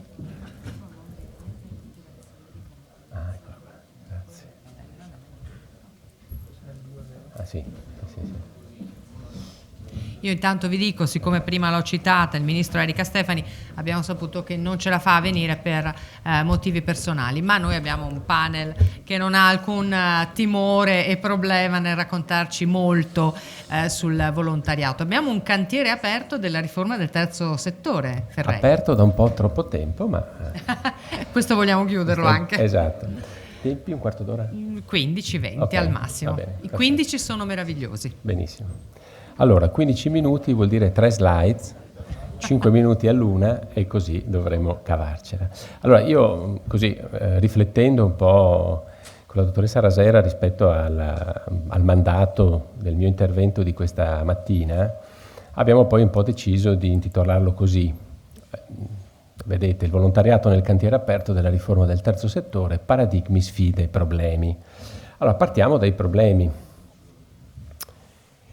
Innanzitutto la riforma è appunto un cantiere aperto, ed è un cantiere aperto da troppo tempo, nel senso che ormai la legge delega, anche qui appunto si parla di legge delega, una legge delega del 2016, e manca ancora la piena attuazione della riforma, in particolare il famoso decreto fiscale che ancora non ha visto la luce. Ora è evidente che tenere in sospeso il variegato e diffuso mondo del volontariato e del terzo settore, dentro cui il volontariato è inserito e considerato dal legislatore per così tanto tempo, evidentemente non è stata una soluzione particolarmente felice, perché si è prorogato, come spesso succede in Italia, in particolare l'attuazione del registro unico, che adesso è partito anche se non è ancora entrato pienamente a regime, ma soprattutto perché la legge delega, in quel caso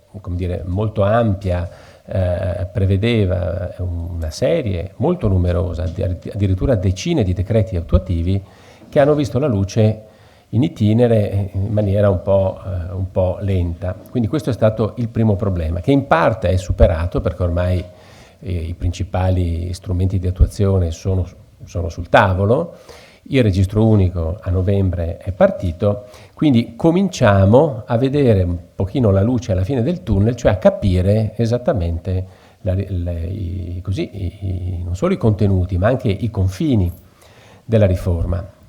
Perché parlo di confini? Perché la riforma del terzo settore, quando fu pensata inizialmente dal legislatore, doveva prevedere anche la riforma della parte del codice civile che si occupa delle libere associazioni, comitati, associazioni, no? Quindi le forme nelle quali si declina l'impegno civico dei cittadini, come ci ricordava prima Favaretto, ai sensi dell'articolo 118 della Costituzione, in forma individuale o associata.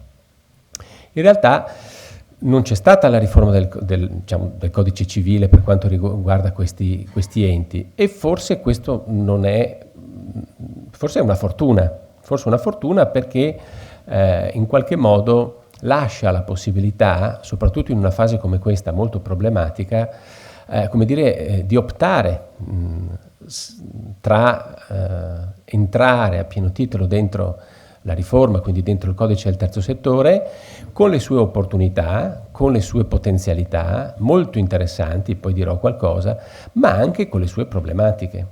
Quindi diciamo che tutto sommato questa fase un po' transitoria ha mitigato, la difficoltà di interpretare e collocarsi dentro una riforma molto esigente, anche molto sfidante, però appunto portatrice anche di una serie di problematiche, soprattutto di tipo organizzativo, come è stato detto.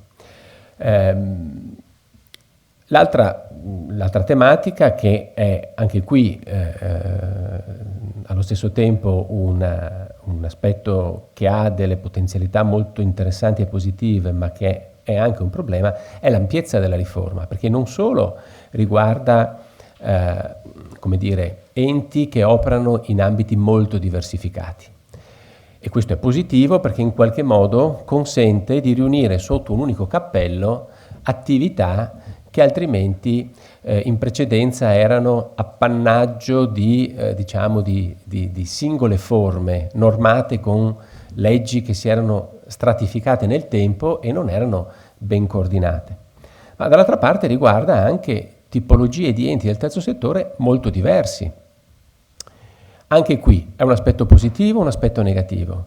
Il fatto che sotto lo stesso cappello, cioè disciplinati dallo stesso codice, ci sia la piccola organizzazione di volontariato fatta di poche persone che operano in piena gratuità a livello di comunità e di quartiere, e la grande rete associativa nazionale, la centrale cooperativa, no? Si tratta di dimensioni totalmente diverse, sia da un punto di vista appunto degli ambiti di impegno magari, ma soprattutto da un punto di vista organizzativo, dimensionale, da un punto di vista della struttura. Allora, l'aspetto positivo di questa intuizione del legislatore è che dà dignità e promuove una visione strategica del contributo dell'economia civile alla crescita sociale, economica del Paese.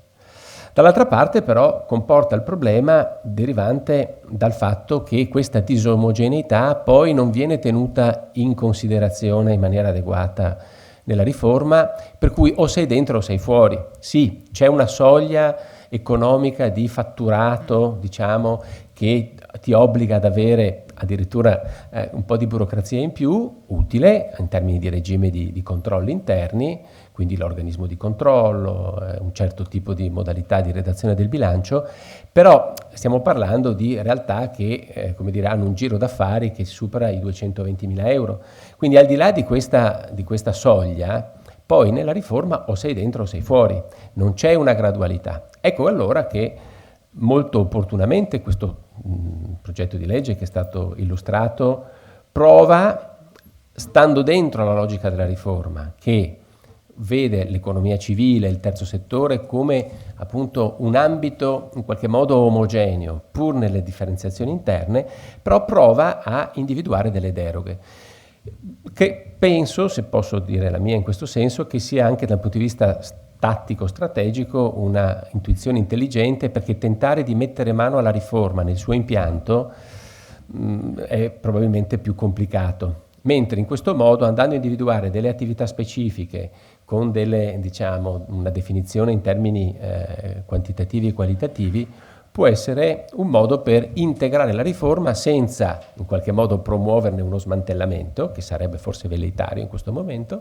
per molti motivi, ma andando appunto a garantire la agibilità di quel in particolare volontariato che certamente non può farsi carico da un punto di vista organizzativo di dispositivi, strumenti di cui invece le grandi reti associative, dell'associazionismo di promozione sociale, appunto le centrali cooperative, sono in grado di dotarsi.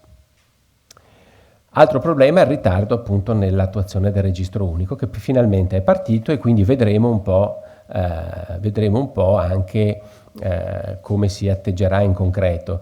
Questo è un aspetto importante perché non solo in sé, perché il registro unico ha la valenza, ha la finalità di promuovere l'accountability, si dice, no? Cioè la rendicontabilità, quindi la trasparenza degli enti del terzo settore, legittimandoli ulteriormente davanti all'opinione pubblica e quindi consentendo anche al legislatore di giustificare le deroghe e diciamo, le facilitazioni che vengono previste per questo mondo.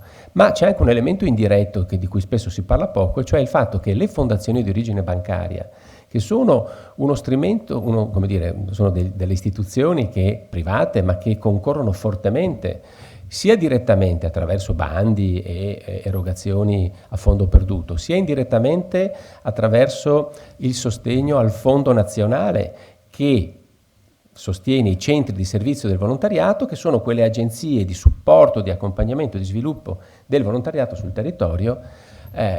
Si stanno orientando sempre di più, modificando i propri regolamenti, dicendo da domani, anzi alcune già da oggi, le erogazioni a fondo perduto per i progetti che le associazioni di volontariato ci presenteranno, li garantiremo a coloro i quali saranno iscritti al registro unico.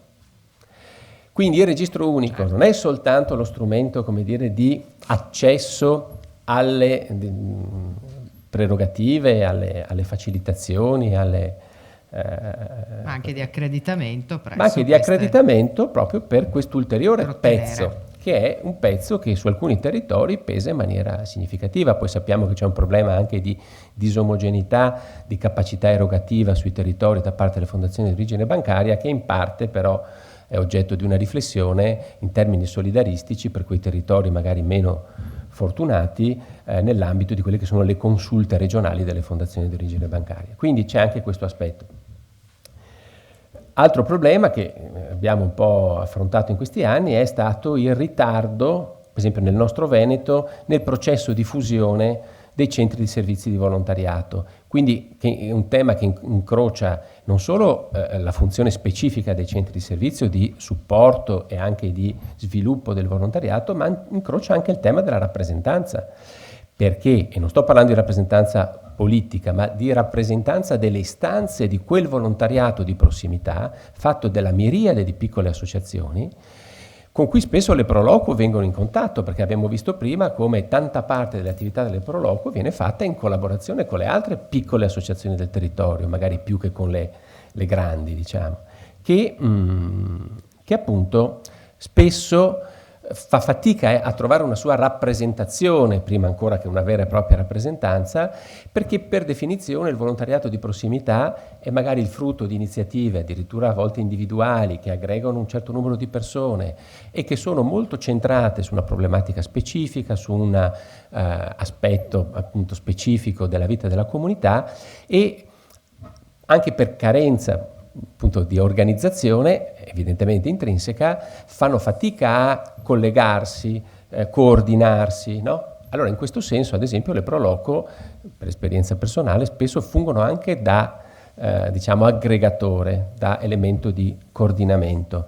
E in questo i CSV, i centri di servizio del volontariato, hanno un compito specifico che probabilmente può essere sviluppato. Adesso che si è conclusa un po' la stagione istituzionale che ha portato appunto alla riassetto organizzativo dei centri di servizio del volontariato, nel caso di questa provincia adesso c'è stata la fusione con Belluno, diciamo che siamo finalmente pronti perché, come dire, la testa non sia più impegnata agli aspetti del riassetto, ma alla parte erogativa del sostegno, del supporto e dello sviluppo del volontariato. Anche perché qui c'è un altro aspetto, che come veniva giustamente ricordato, prima abbiamo visto la slide dell'articolo 118, la Costituzione valorizza l'iniziativa volontaria dei cittadini in forma aggregata, ma anche in forma individuale.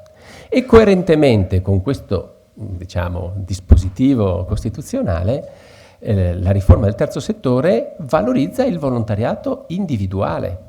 Nella stagione che è durata 1 anno e mezzo, insomma, di Padova capitale del volontariato, che poi Padova, diciamo, ha avuto il merito in qualche modo di portare avanti questa iniziativa, ma in realtà è stato chiaro a tutti che, come dire, quello che è il volontariato di Padova è esattamente sovrapponibile al volontariato di tante altre, diciamo che è stato un po', come dire, il coagulo di esperienze che nel nostro Veneto sono diffuse, come dire, in maniera molto, molto, molto omogenea, molto significativa da questo punto di vista.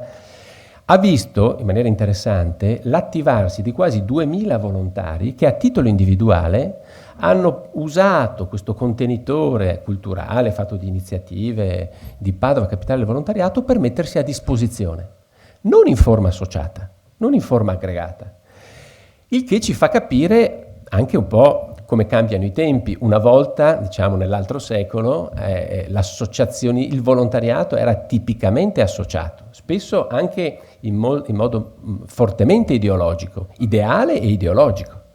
Oggi invece il volontariato sempre più assume una forma, diciamo, di impegno civico collegato più a una dimensione di identità della comunità, di bisogno della comunità, che non collegato a una dimensione ideale o addirittura ideologico, fino al punto di vedere queste disponibilità di volontariato individuale di persone che si mettono a disposizione della città, del comune. Quindi nel caso di Padova questi 2000 volontari sono stati, diciamo, impiegati, sono stati coinvolti in progetti che sono stati costruiti con il comune di Padova in una embrione di coprogettazione, altro tema fondamentale che la riforma, diciamo, promuove, che probabilmente va sviluppato. Però, come veniva ricordato e come appunto veniva citato l'amico Bruno Barel, in questo senso bisogna anche stare attenti che il volontariato individuale, che è un valore perché dà conto evidentemente di questa disponibilità personale, ecco, gratuita, se non accompagnato, indirizzato, non dico in forma associativa, ma almeno in forma di coinvolgimento alla elaborazione di una progettualità, rischia di essere, o meglio, rischia di far perdere l'occasione di crescita, no? La crescita, si diceva, si fa stando insieme, magari anche facendo qualche fatica,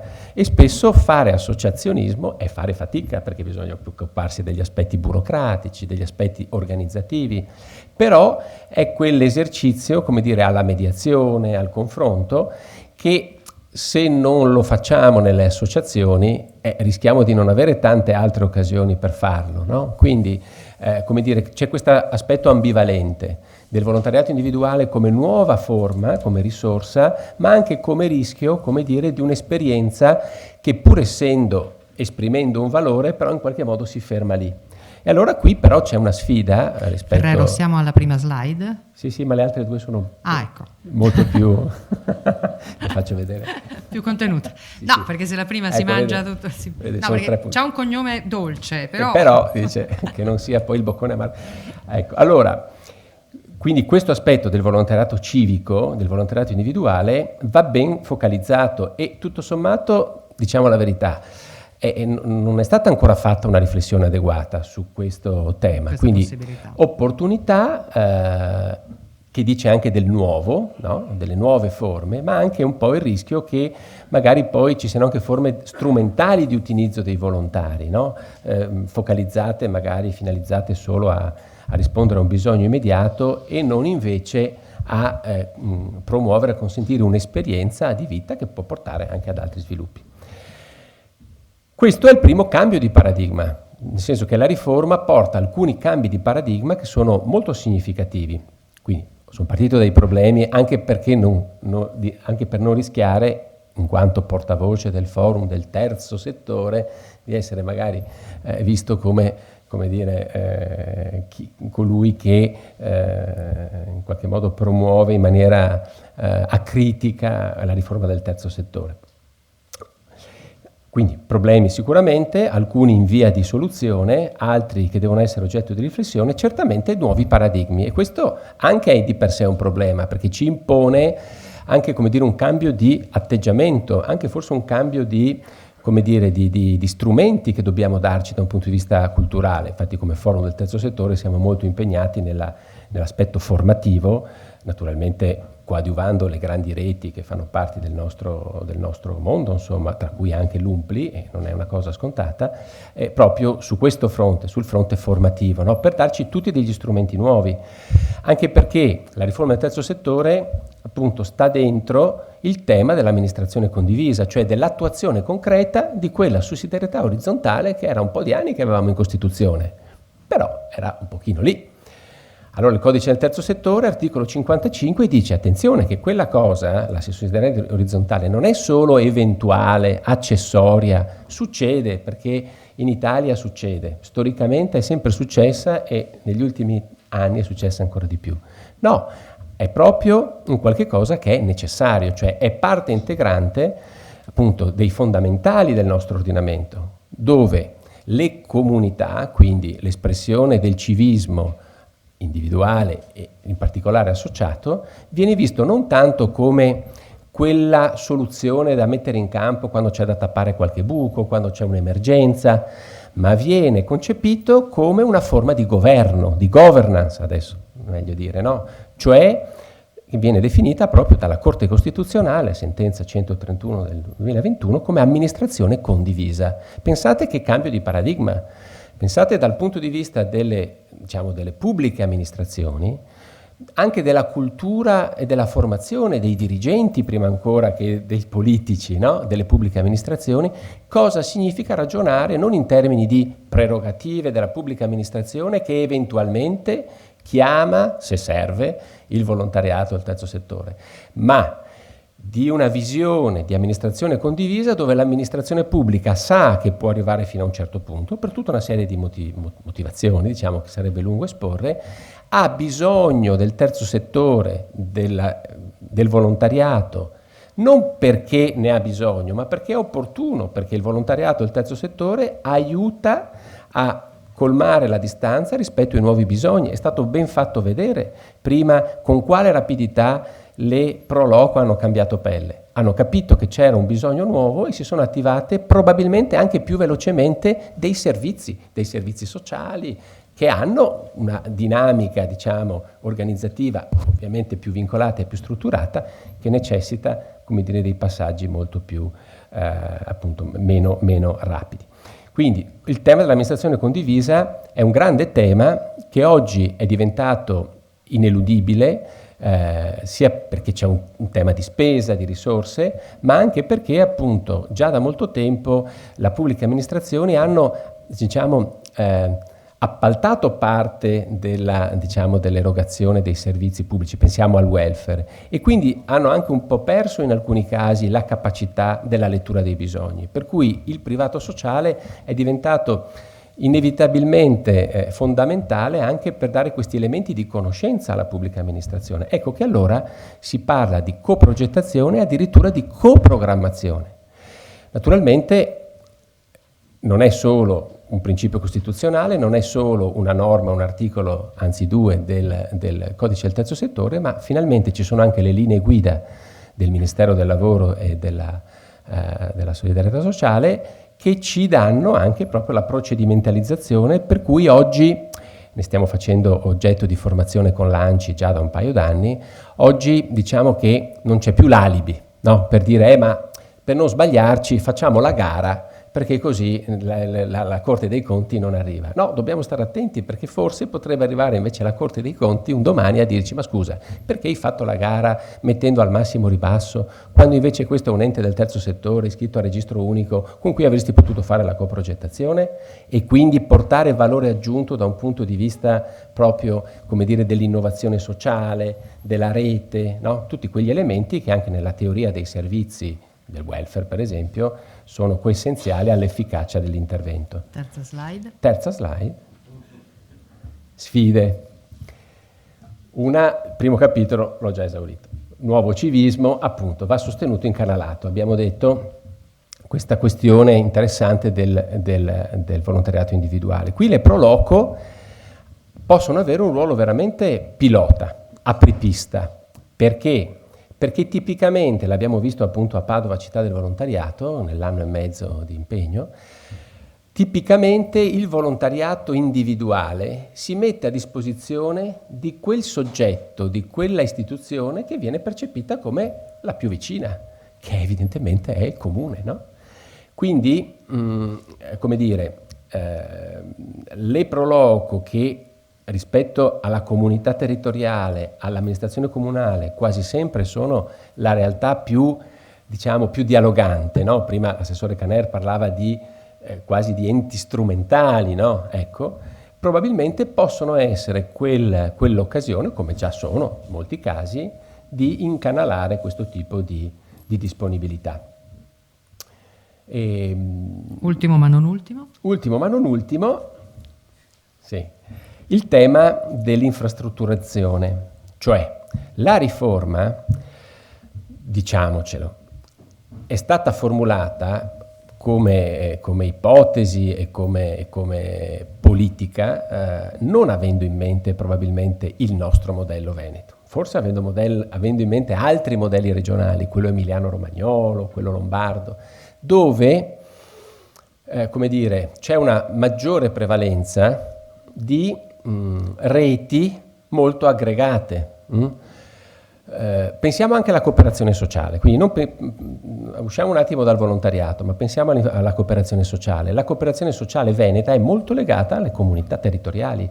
Di solito sono cooperative sociali di piccole o medie dimensioni, mentre invece in altre regioni abbiamo, diciamo, dimensioni completamente diverse. Perché parlo della cooperazione sociale? Perché la cooperazione sociale nel Veneto, non sempre in altri territori, quasi sempre nasce come evoluzione di un gruppo di persone che iniziano da volontari nel tentare di rispondere meglio e in maniera più continuativa e se possibile più professionale, quindi più efficace al bisogno della comunità. Infatti in alcuni territori si parla proprio di cooperative di comunità. Allora, questo è il modello dell'impresa sociale che dobbiamo fare in modo tutti insieme di promuovere ed è per questo che è bene che all'interno del terzo settore e quindi del forum del terzo settore come soggetto di rappresentanza ormai riconosciuto istituzionalmente a tutti i livelli stiano insieme il volontariato e la cooperazione sociale. Dico la verità, in questi 4-5 anni di riforma la tentazione che abbiamo avuto un po' tutti di distinguere il volontariato come forma di civismo gratuito, puro tra virgolette, dall'impresa sociale, che stanno dentro tutti insieme al codice del terzo settore, questa tentazione è venuta, perché appunto sembrano cose molto diverse. La verità è che se c'è una possibilità che la riforma del terzo settore non finisca per promuovere una industrializzazione dell'economia civile, che finisce per distanziare inevitabilmente tutto l'elemento di valore di gratuità di cui il volontariato è portatore rispetto alla professionalizzazione delle risposte ai bisogni, se c'è una possibilità che questo non avvenga è proprio tenendo insieme il volontariato e quelle forme più organizzate che possono prendere le forme dell'impresa sociale dentro uno stesso cappello, perché appunto se manca la matrice volontaristica delle esperienze che sono risposte ai bisogni, che assumono la forma dell'impresa sociale, della cooperativa, il rischio che poi l'impresa sociale sia molto impresa e poco sociale, l'abbiamo già visto, è facile correrlo e lo sarà ancora di più con una riforma che spinge in quella direzione.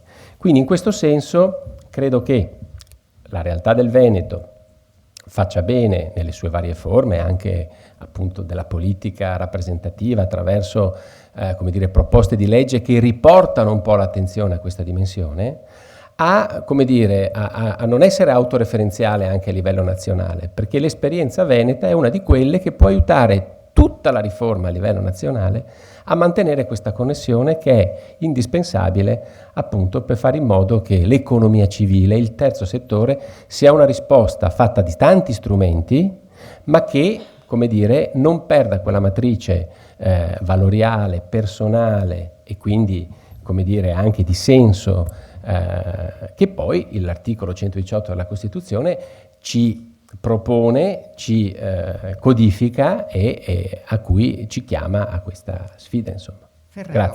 Grazie. Grazie molte. Avremmo dovuto parlare anche del PNRR, ma insomma sono sicura che poi nel vostro sito si trova tutto, anche queste ulteriori indicazioni. Abbiamo capito che c'è un percorso da fare, da compiere, e non è così semplice, bisogna ascoltare tutti. La rendicontazione mi pare importante, perché qualcuno mi diceva: intanto invito Paolo Tomasina a salire qui al posto del relatore, che per esempio le ASD, le associazioni dilettantistiche sportive, che rendicontazione non ce ne facevano, qualcuno ne ha approfittato anche per combinare un po' di cose di tutti i colori. Paolo Tomasina è docente universitario, esperto nella pianificazione e valutazione delle politiche sociali. E quindi con lui apriamo anche un altro capitolo, quello del ruolo delle Proloco, che sono capaci di creare davvero un tessuto di cittadini attivi e responsabili. Questo l'abbiamo capito già nelle precedenti interventi, però andiamo a specificiamo. Non so se serve anche qui il tecnico al quale chiedo di essere... No, ci siamo? Ci siamo. Ci siamo, ma non si vede? No, lì si vede, ma non qui. Allora, rapidamente, per avere un piccolo contributo, e intanto io approfitto per ringraziare i tecnici che sono al lavoro, che ci danno voce attraverso i microfoni e anche la possibilità di condividere queste slide, che è importante per chi ci segue da casa e anche qui per seguire quanto dicono i nostri relatori. Tomasini. Sì, grazie, grazie per l'invito. Tra l'altro è un rivederci dopo qualche anno, visto che mi avete invitato già al convegno precedente, e ringrazio anche l'Adriana Rasera, perché mi sembra che abbia coordinato bene, pur non essendomi accordato con i relatori precedenti. Prenderò alcuni spunti sia da Andrea Favaretto che da Marco Ferrero, e continuando un discorso su questo tema che mi è stato affidato, quello del costruire cittadinanza attiva e quale ruolo per le Proloco. Allora, io partirei da questa cosa qua. La cittadinanza attiva è in continua trasformazione, non esiste da oggi, ha un lungo percorso, e quindi la donazione del tempo, no? Il fatto del volontario che dona tempo per la comunità cambia sempre, questo è interessante. E quindi farò un discorso un po' più generale, come hanno già anticipato i relatori precedenti, parlando del terzo settore, volontariato, e poi calandomi sulle Proloco. Però questa trasformazione, che esiste per motivi sociali, culturali, economici, richiede probabilmente anche un cambiamento delle organizzazioni, della forma organizzativa.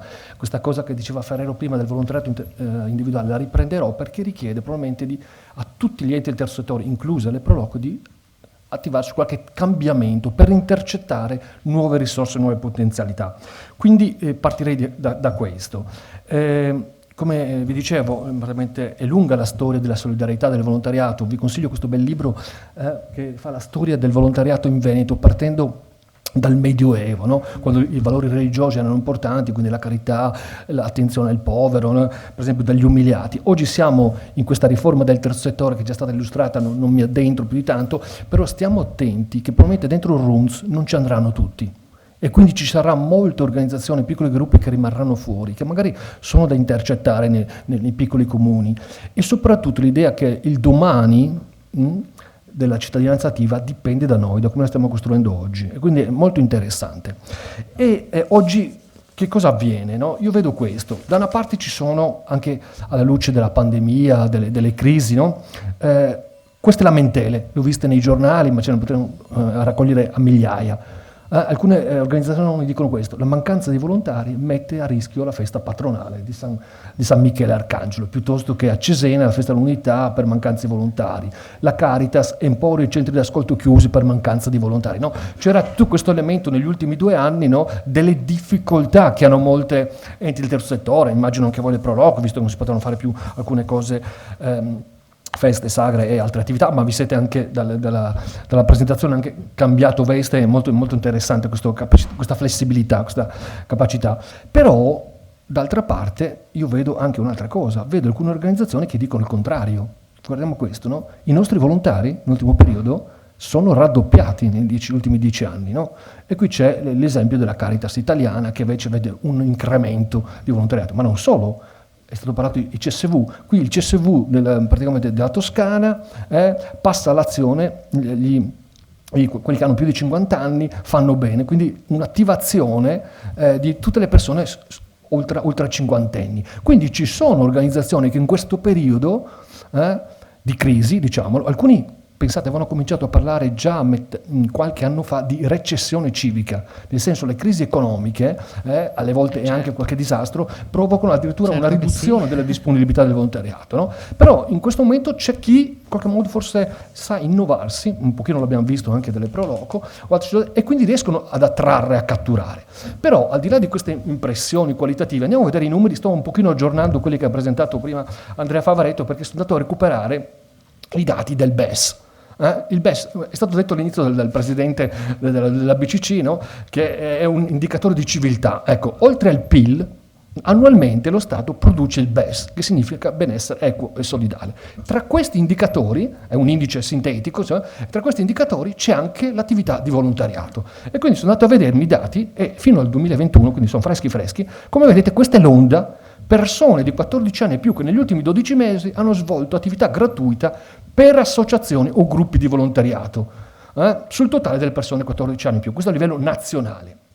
No? Come vedete, in effetti negli ultimi 2 anni c'è un calo, siamo al 7,3 della popolazione, stando questo. State attenti, associazioni o gruppi di volontariato, per riprendere le cose che diceva Marco Ferrero, poi ci soffermeremo. C'è un pochino di più i maschi, un pochino di meno le femmine, se volete poi dei dati più precisi, ma adesso non c'ho molto tempo, insomma, ma sarebbe interessante poi approfondire il profilo di questi, perché, ve lo dico subito, nel profilo emergono delle cose molto interessanti. Emerge per esempio qual è la classe d'età, poi vi faccio vedere anche per classi d'età, insomma qual è la più, vabbè comunque non entriamo, comunque c'è un calo. Vediamolo in Veneto, questo è il dato Veneto, anche in Veneto c'è un calo, siamo al 10, 1 su 10, stando un pochino di più i maschi e un pochino di più le femmine. E con delle punte che ci sono state proprio negli anni 15 e 16, quindi qui forse non c'è stata recessione. Stiamo attenti che il Veneto è la seconda regione d'Italia, quindi siamo a livello più avanzato, praticamente proprio disponibilità. La prima, ve la lascio immaginare, quale potrebbe essere?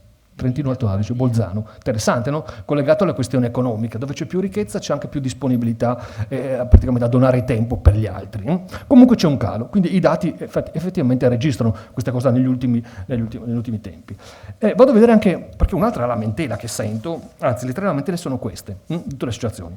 Invecchiamento dei propri aderenti, volontari o soci.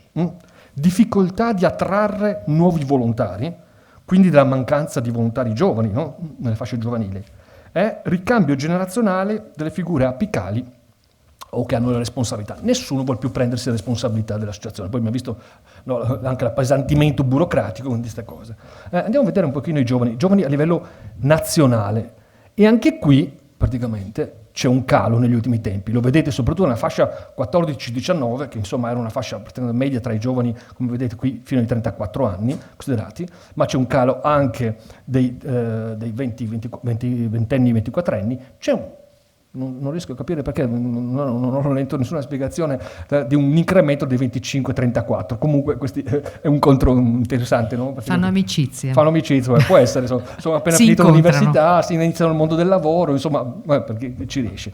Allora, questo è interessante. No, pensate che la fascia principale di volontariato a livello nazionale è quella tra i 20 e i 24 anni e subito dopo quella tra i 65 anni in su. Questo è molto interessante, no? Praticamente, perché sono quelli che oggi hanno un corpus importante. Oltre a questo calo, in questa ultima pandemia, c'è anche un calo, devo dirvi, no, anzi lì non c'è proprio un calo, ma delle donazioni economiche, mi ha detto l'importanza di avere anche delle risorse, no? Allora, qui c'è una lieve crescita nel 2020, ma c'è stato un calo nel 2019, no? La donazione media è 80, qui c'è un bellissimo rapporto, ogni anno fanno sulle donazioni, tra l'altro donazioni di tempo, donazioni economiche e anche donazioni di organi che sono importanti, lo sappiamo benissimo. E comunque vedete, no? Quando c'è anche un piccole crescite locali, ci sono comportamenti molto difformi, no? Ci sono enti non profit con raccolte in aumento, uno praticamente su 4, praticamente invece sono quelle che hanno raccolte stabili, la grande maggioranza in effetti è in diminuzione. Ma dovremmo andare a vedere chi riesce in questi momenti di crisi, no, a trovare soluzione, a recuperare, questo è interessante. Ma poi la questione interessante, la riprendo da Marco Ferrero, questa cosa del volontariato individuale. Allora, riprendo i dati che va cominciato anche a utilizzare Andrea, che sono del 2013 gli ultimi dati nazionali, quindi sono vecchi. Però, vedete queste mappette qua? Allora, queste danno l'idea del volontariato totale, la prima cartina, e qui vedete il Trentino Alto Adige, ma il Veneto è molto scuro, quindi ce ne ha tanti. Quello del volontariato organizzato, ancora il Trentino, ma anche il Veneto molto alto. E vedete il volontariato individuale, il Veneto si aggancia molto al Trentino, quindi c'è anche molto volontariato individuale esistente. Allora, entriamo dentro su queste cose qua del volontariato individuale, perché secondo me ha a che vedere con anche il vostro lavoro. Allora, intanto vi ho detto prima che c'è un cambiamento delle caratteristiche del volontariato. Tra l'altro io andrei anche a ridefinire che cosa è oggi volontariato.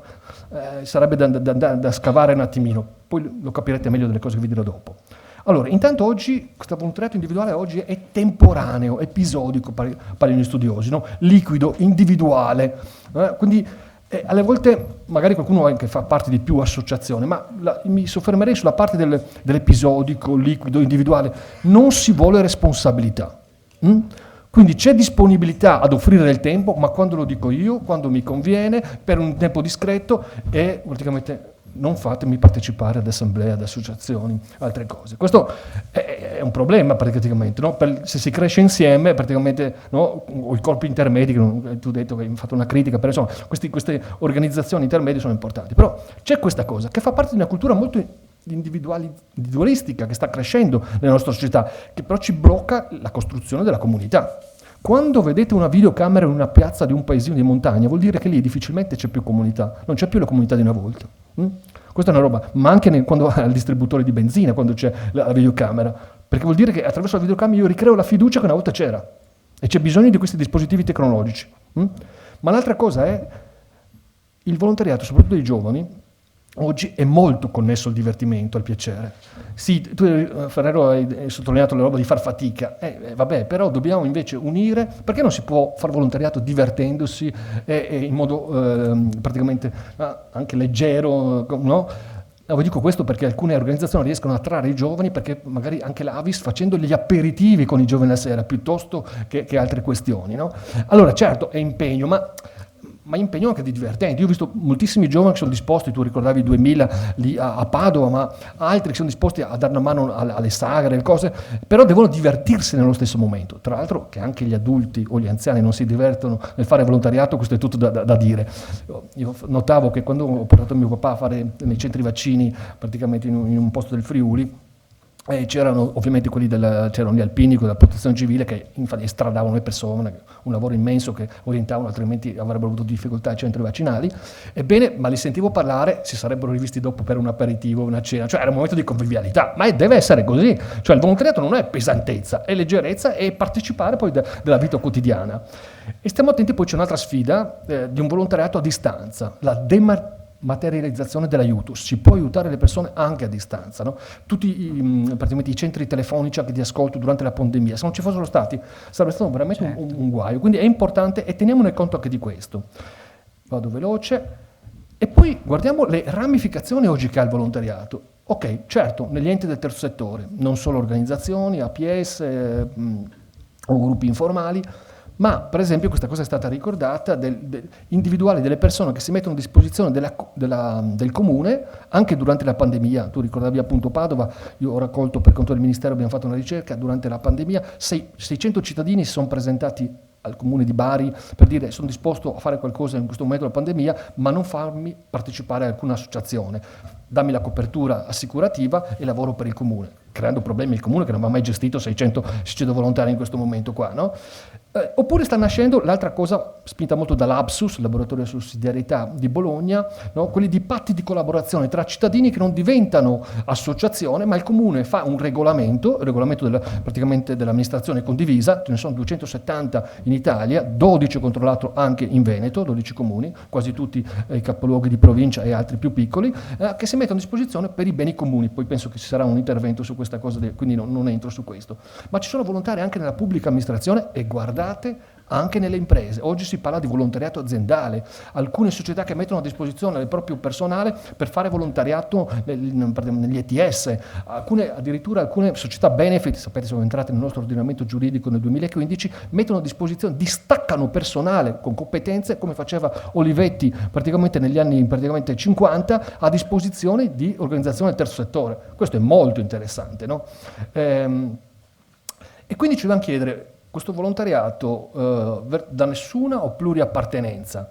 Forse dobbiamo cominciare a ragionare di un volontariato di comunità. Non mi interessa a quale associazione lui aderisca formalmente, poiché sia assicurato, ma può contribuire a dare una mano alla comunità. E qui ovviamente la Pro Loco può intercettarne, come altre associazioni, ma facendo insieme e sapendo che il volontariato non è per la propria organizzazione, ma per la comunità. Questo mi sembra un passaggio fondamentale, se vogliamo catturare e attrarre. E poi vedevo questa cosa, tra l'altro l'ha ricordata prima Ferrero, già nella definizione del decreto legislativo del 117, il volontariato è una persona che per sua libertà scelta svolge attività in favore della comunità, del bene comune, anche per il tramite di un ente del terzo settore. Anche questo è molto interessante, mettendo a disposizione tempo, tra l'altro anche però non solamente gli enti del terzo settore, ma anche delle imprese, abbiamo visto, della pubblica amministrazione, ok? Quindi un cambiamento epocale di come sta andando avanti. E io vedo due pratiche, in modo didascalico, vi faccio vedere quello che fanno gli enti del terzo settore. Da una parte ci sono pratiche repulsive, che dicono, si è sempre fatto così, e quindi io continuo. Questo non aiuta certo ad attrarre. Oppure, bene che vengano i giovani, ma che rimangano al loro posto, no? Non ai vertici, non troppe tecnologia, altrimenti mi scombussola, no? Sta cosa qua. E poi l'idea è la centralità assoluta dell'impegno, è fatica il volontariato, è impegno e dedizione, ok? E poi l'assemblearismo pseudodemocratico, perché sappiamo che c'è la teoria che ce lo dice, gli studi praticamente durante l'assemblea che siano tutte democratiche, c'è da lavorarci sopra. Dall'altra parte ci sono alcune organizzazioni che hanno pratiche attrattive, quindi l'aggancio ai temi dell'attualità, ma anche nelle modalità di attuazione. Io faccio parte anche di Libera, per esempio, è capace di attrarre giovani studenti sia universitari che delle scuole intermedie, ok? Temi sulla mafia, sulla corruzione, sono molto interessanti, di attualità. Poi bisogna dare spazio al protagonismo giovanile, assolutamente, delegare, lasciarli praticamente lavorare. E poi questa connessione, gratuità, piacere e socialità, bisogna metterla insieme. In un modo, certo vi dicevo prima dell'Avis che fa praticamente l'aperitivo, c'è il rischio della deriva alcolica, però insomma si deve cercare praticamente di tenerle praticamente una careggiata. E poi forse dobbiamo lavorare anche sulle figure di adulti carismatici. Gli adulti hanno perso il carisma alle volte sul praticamente dei giovani, ma quando ce n'è qualcuno i giovani lo seguono. Questo è molto interessante. E vado anche il problema quello del carisma. Come? Non era un respiro per accelerare, è un bel problema quello del carisma, delle figure carismatiche. Ok, no, sto quasi concludendo, quindi naturalmente poi magari ci sono già, anche perché ho calcolato siamo già a 17 minuti. Quindi be quiet. Ok, allora secondo me gli enti, quali sono alcuni indirizzi che mi suggerisco, insomma, ma alla luce della letteratura ovviamente, non certo solamente delle mie idee, di quali potrebbero essere questi cambiamento organizzativo che le organizzazioni del terzo settore devono attuare, perché il volontariato individuale è una risorsa importante, o la attraiamo, riusciamo a coinvolgerla, o praticamente le organizzazioni in qualche modo vanno in qualche modo, anche alcune moriranno secondo me, alcune grandi organizzazioni che non sanno avere un ricambio. E quindi, ma voi è stato già detto, ma voi lo state anche facendo, le Pro Loco, attivare reti, alleanze con altri soggetti, l'abbiamo visto dai dati che ha presentato Andrea, è fondamentale. Oggi si cresce insieme, nessuno ce la fa da solo, soprattutto nessuna organizzazione ha tutte le risorse per raggiungere i propri obiettivi. Questa è l'idea importante, no? E quindi poi dotarsi però anche a livello organizzativo interno, della forma organizzativa, di una struttura operativa reticolare, quindi più deleghe, più responsabilità condivisa, più coinvolgimento interno, più snellezza procedurale. Avete sottolineato bene la deputata ha sottolineato la snellezza praticamente nella creazione di eventi, ma bisogna anche snellirci noi nel modo di comunicare, di dialogare all'interno delle organizzazioni. E poi questa cosa qua, rimettere al centro la comunità, altro tema abusatissimo, nel PNRR è utilizzato non so quante volte per dire di tutto e forse il contrario di tutto, però c'è bisogno di ricostruire comunità. E chi meglio delle Pro Loco mi sembra deputato a fare questa cosa qua.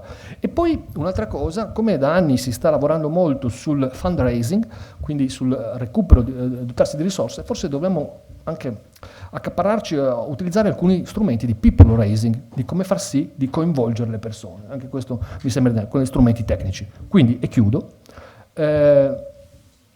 quindi qual è il possibile ruolo per le Pro Loco dal mio punto di vista? I processi di individualizzazione, che vi ho raccontato velocemente, hanno prodotto un civismo attivo sempre più individuale. Questo è ambivalente, come è stato detto, quindi noi dobbiamo catturarlo. Se noi invece lavoriamo sulla ricostruzione, e questo può produrre però anche una perdita di comunità, accanto alla positività non crea costruzione di legami comunitari, questo individualismo, se non momentaneo, scordinato. Abbiamo bisogno insomma di catturarlo in una certa maniera e quindi dobbiamo lavorare moltissimo nella costruzione dei legami sociali di comunità. E chi meglio delle Pro Loco, che mette assieme turismo, mette assieme vita quotidiana, mette assieme tante cose diverse, può farlo, e solo così potremo ritornare a un civismo attivo collettivo ma rinnovato con le dimensioni che vi ho detto prima. Io volevo chiudere, poi ci sono problemi di connessione, con un video praticamente interessantissimo che dice che le sfide bisogna affrontarle con leggerezza, ma anche con grande volontà e positività. Poi le cose verranno da sé. Vi ringrazio. Grazie davvero. Vediamo questo video. Non si può. E quindi vabbè, no, pazienza. Vi lascio le slide e lo vedrete a casa, in modo Mi piace molto la definizione di volontariato di comunità, non so se questo poi scombinerà tutto. Le associazioni credo debbano proprio pensarci, e un po' anche i comuni insieme. E allora è stato tanto citato questa mattina Bruno Barel per le sue qualità, le sue competenze, io dico per la sua sapienza, che generosamente vorrà esprimerci qui anche questa mattina. Adesso recuperiamo, ma ecco, lasciamo subito il posto al giurista e molto altro Bruno Barel. Grazie, buongiorno a tutti e grazie per l'invito, ma anche per avermi consentito di proporre un titolo strano che sembra centrare poco, forse niente, con l'argomento del convegno. Capitale umano e beni comuni immateriali. Ve l'ho proposto perché volevo ragionare con voi su qualche parola. Le parole sono pesanti nella vita delle persone, contano, sono molto sprecate oggi. Forse meritano una riflessione maggiore le parole. E la parola capitale umano è una parola molto di moda, soprattutto nel mondo delle imprese, per indicare un risveglio di coscienza su quello che in passato era indicato come la forza lavoro. Improvvisamente, anche nei bilanci sociali delle imprese, si è cominciato a dire che accanto al capitale finanziario esiste nelle imprese un altro capitale, che è dato dai collaboratori. Ma per fortuna, dietro queste parole si è aperto un ragionamento. Che cosa apportano i miei collaboratori all'impresa? Qual è il valore apportato dal lavoro? E si è cominciato a riflettere sul fatto che questo valore non è solo quello espresso dallo scambio, non è il valore di scambio. Mi permetto di fare un esempio che tutti possono comprendere, un esempio in house. Il valore della banca Prealpi San Biagio è il capitale umano dei suoi collaboratori. Ma io quando penso al direttore generale Girolamo D'Adalto di questa banca, non penso alla parola capitale umano, penso a una persona straordinaria che è tra i più grandi banchieri italiani oggi, riconosciuto unanimemente, che gode di credibilità, di stima. Ciascuno darebbe il portafoglio di famiglia e anche il figlio da accompagnare a scuola a queste persone. Allora, capitale umano è un modo molto riduttivo, quasi patrimonial finanziario, Sì, fate da già una economisti, discussione anche su questo. per recuperare il senso delle comunità di lavoro. Adesso un'altra parola va di moda, che è innovazione, creatività. Si comincia a dire: ma i miei collaboratori hanno delle idee, ogni tanto aiutano a migliorare l'organizzazione dell'azienda, a inventare un prodotto nuovo, a fare le cose in un modo diverso e più efficiente. E molte aziende moderne cominciano a premiare i loro collaboratori per questo apporto, che non è più la forza lavoro, è l'intelligenza creativa delle persone che si riconoscono in quella comunità ed esprimono la loro ricchezza. Dunque, questa parola comincia a trovare spazio dentro il mondo delle imprese. Ma noi oggi abbiamo tutti riflettuto su come questa parola oggi recuperi profondamente il suo significato nella società civile. Perché stiamo parlando di un contributo dei singoli, da soli organizzati, al bene comune. E non è un valore di scambio, non è monetizzabile, non si può misurare, è unilaterale, è un dare senza chiedere. Allora, credo che tutto questo meriti di essere riportato, è stata citata più volte la Costituzione, ma meriti di essere riportato a quello che in uno degli ultimi discorsi Marchionne definiva recuperare il senso del dovere. Perché nella stagione dei diritti, in cui ormai stiamo dilagando in un assistenzialismo vergognoso, di fronte a ogni problema si chiede qualcosa a qualcuno, mentre i nostri vecchi ci insegnavano fai il passo secondo la gamba, cicala e formica, ci educavano al dire fai da te. Stiamo entrando nella stagione dei diritti autoproclamati in cui non c'è rischio, non c'è responsabilità, qualcuno mi deve garantire la vita. E se muoio, colpa del medico di sicuro, per cui il parente comincia a fare l'azione di responsabilità ancora a defunto caldo. Allora, in questa stagione io voglio ricordarvi qualche, in poche battute naturalmente, qualche frase della Costituzione. L'articolo 2 dice: la Repubblica riconosce i diritti inviolabili dell'uomo sia come singolo, sia nelle formazioni sociali ove si svolge la sua personalità. Cosa vuol dire questo? Vuol dire che tu sei te stesso non solo quando ti chiudi nella tua casa, ma sei pienamente te stesso quando entri in relazione con gli altri. La dimensione sociale dell'individuo, che non è altro, è fondativa, cioè è parte del suo essere persona. Una persona non è un individuo isolato nello spazio del tempo. I greci dicevano politikon son, un animale sociale.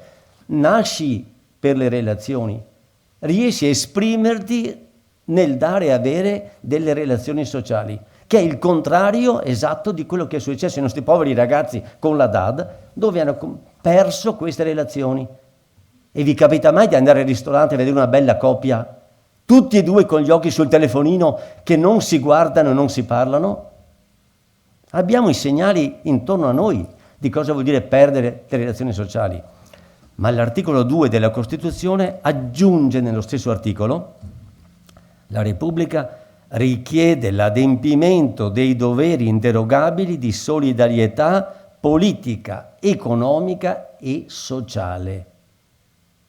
Lo stesso articolo che dà tutela ai diritti aggiunge ti richiede l'adempimento di doveri inderogabili di solidarietà. Cioè, non è che ti dai da fare per gli altri se hai tempo da impiegare, non sai come passarlo altrimenti. È un dovere civile fare la propria parte nella società, perché il bene comune non è il risultato del compito degli enti pubblici. Il bene comune è frutto della comunità degli italiani e degli ospiti della Repubblica Italiana. E l'articolo 4, secondo comma, dice: ogni individuo ha il dovere di svolgere, secondo le proprie possibilità e le proprie scelte, un'attività, una funzione che concorra al progresso materiale o spirituale della società. Non li sentite spesso citare questi articoli nella parte dove parlano dei doveri, ma parla di voi. Dice: la Repubblica vi chiama a concorrere al progresso materiale e morale della società, secondo possibilità, scelte nelle forme più varie. E poi c'è un altro bellissimo articolo, che è l'articolo 9, che è stato recentemente ritoccato. Vi dice: la Repubblica promuove lo sviluppo della cultura e la ricerca scientifica e tecnica, tutela il paesaggio e il patrimonio storico e artistico della nazione, tutela l'ambiente, la biodiversità e gli ecosistemi anche negli interessi delle future generazioni.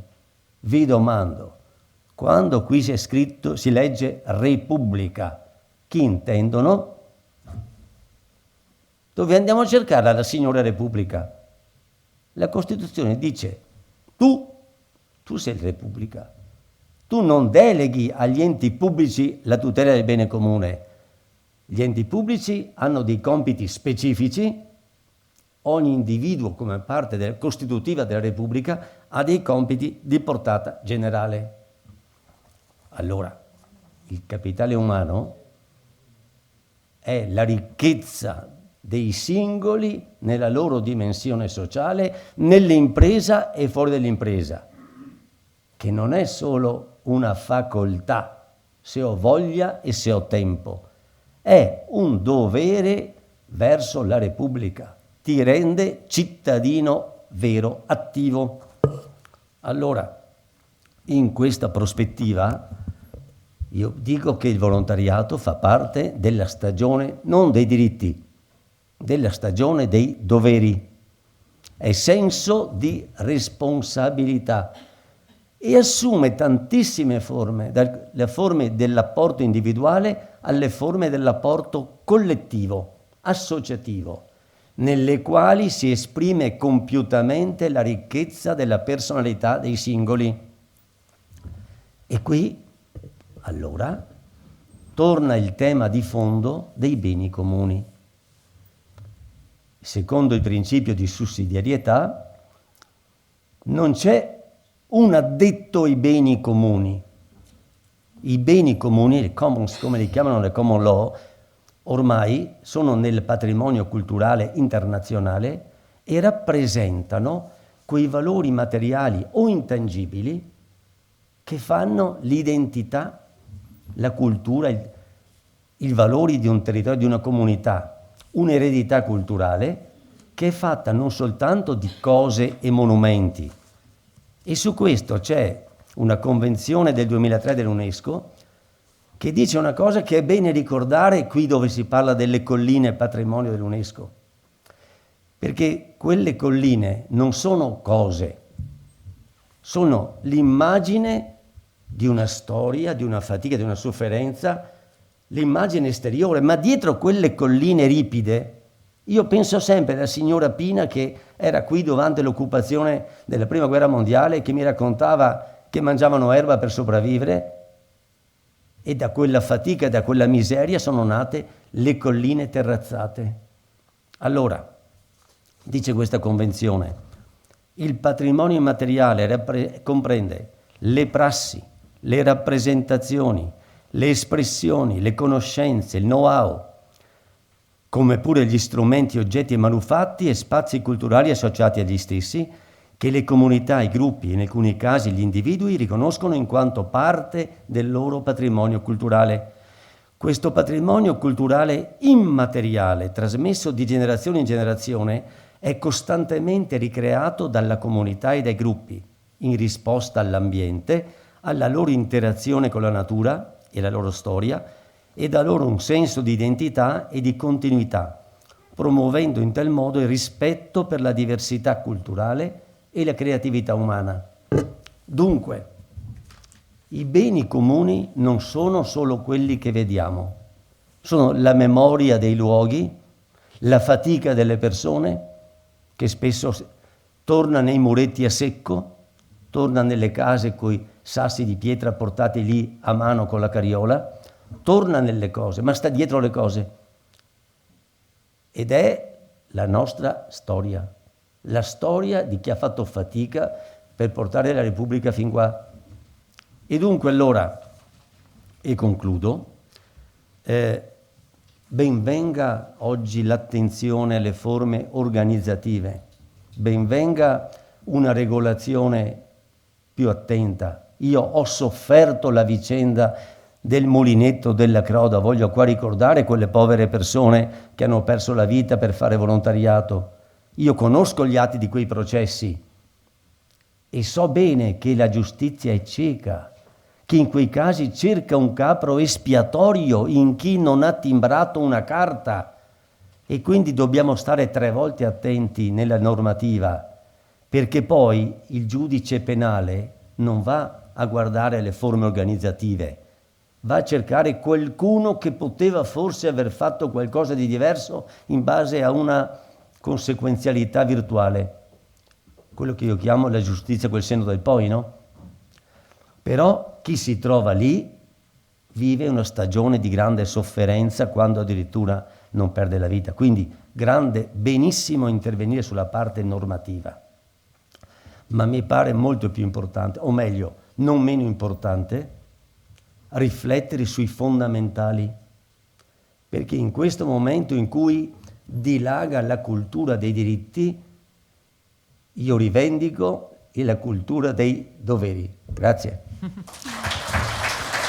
Sì, grazie a Bruno Barel che ci ha spiegato cos'è il capitale umano, cosa sono i beni comuni immateriali. Approfitto prima della conclusione con il presidente nazionale dell'UNPLI Nino La Spina per salutare anche il consigliere regionale Sonia Brescaccini che ci ha raggiunto, e naturalmente da parte mia grazie a tutti per essere qui, perché davvero queste riflessioni che stiamo facendo sono utili. Allora, presidente La Spina, se vuole venire qui accanto a me, oppure per le conclusioni se preferisce stare al podio in piedi, come le viene meglio, perché so che alcuni preferiscono parlare in piedi. Certo, poi presidente, giusto così. Allora, come abbiamo sentito, l'importanza del volontariato, delle Proloco costituiscono davvero una grande risorsa, hanno di fronte sfide importanti, si stanno cercando delle soluzioni, accanto ai, come ricordava Barella, accanto ai diritti ci sono i doveri, bisogna avere un quadro di quel che c'è adesso per guardare avanti. Beh sì, intanto buongiorno a tutti. Dopo aver assistito all'intervento di Bruno Barel, che insomma è sempre entusiasmante, perché quando le racconta in modo veramente molto molto incisivo e molto semplificato, parlando di cose complicate che poi invece diventano piacevolmente ascoltabili. Ma come tutto quello che abbiamo ascoltato oggi durante questo importante convegno, importante perché centralizza il valore del volontariato, valore che magari per chi sta qua oggi insieme, partendo tutti dal presupposto che siamo volontari, suppongo che ce ne saranno il 100% qui che sono volontari pro loco e non solo, ma che parte da un presupposto che vede il volontariato magari avere dei momenti di alta visibilità e dei momenti in cui magari qualcuno se ne dimentica. Adesso abbiamo passato il periodo del Covid, dove il volontariato ha avuto un ruolo sicuramente determinante, perché forse senza il volontariato il Covid sarebbe stato ancora più traumatico. L'abbiamo avuto durante il terremoto, quando migliaia di persone si sono messe insieme per dare aiuto ad altri, dove hanno ospitato, dove hanno seguito e quant'altro. Lo vediamo adesso nel momento ancora traumatico per una nazione che è l'Ucraina, e dove ogni giorno c'è da ogni parte d'Italia un camion che parte, un bus, un aiuto, tutti si sono messi in moto per fare la loro parte e per essere parte di quella comunità che vuole dare ad altri, perché il volontariato parte da quello, il voler donare se stessi agli altri. E questo è il valore che noi portiamo qui con noi insieme anche oggi, donando il nostro tempo ad ascoltare, ad apprendere, a costruire ancora di più il nostro grande lavoro che poi dobbiamo riportare fuori da queste mura, che portiamo insieme durante ogni giorno di attività che facciamo. E quindi, ecco, voler parlare di volontariato fa bene a tutti e fa bene a comprendere meglio qual è il valore nostro e qual è il valore del volontariato, quello che è il dovere civico che ci impone lo Stato, ma che ci impone la nostra coscienza, che poi è il bene che diamo a tutti gli altri. Ma si è parlato chiaramente di volontariato in modo trasversale, perché è chiaro che ci sono gli aspetti positivi, negativi, ci sono elementi che compongono questo variegato mondo e che affronta diverse problematiche.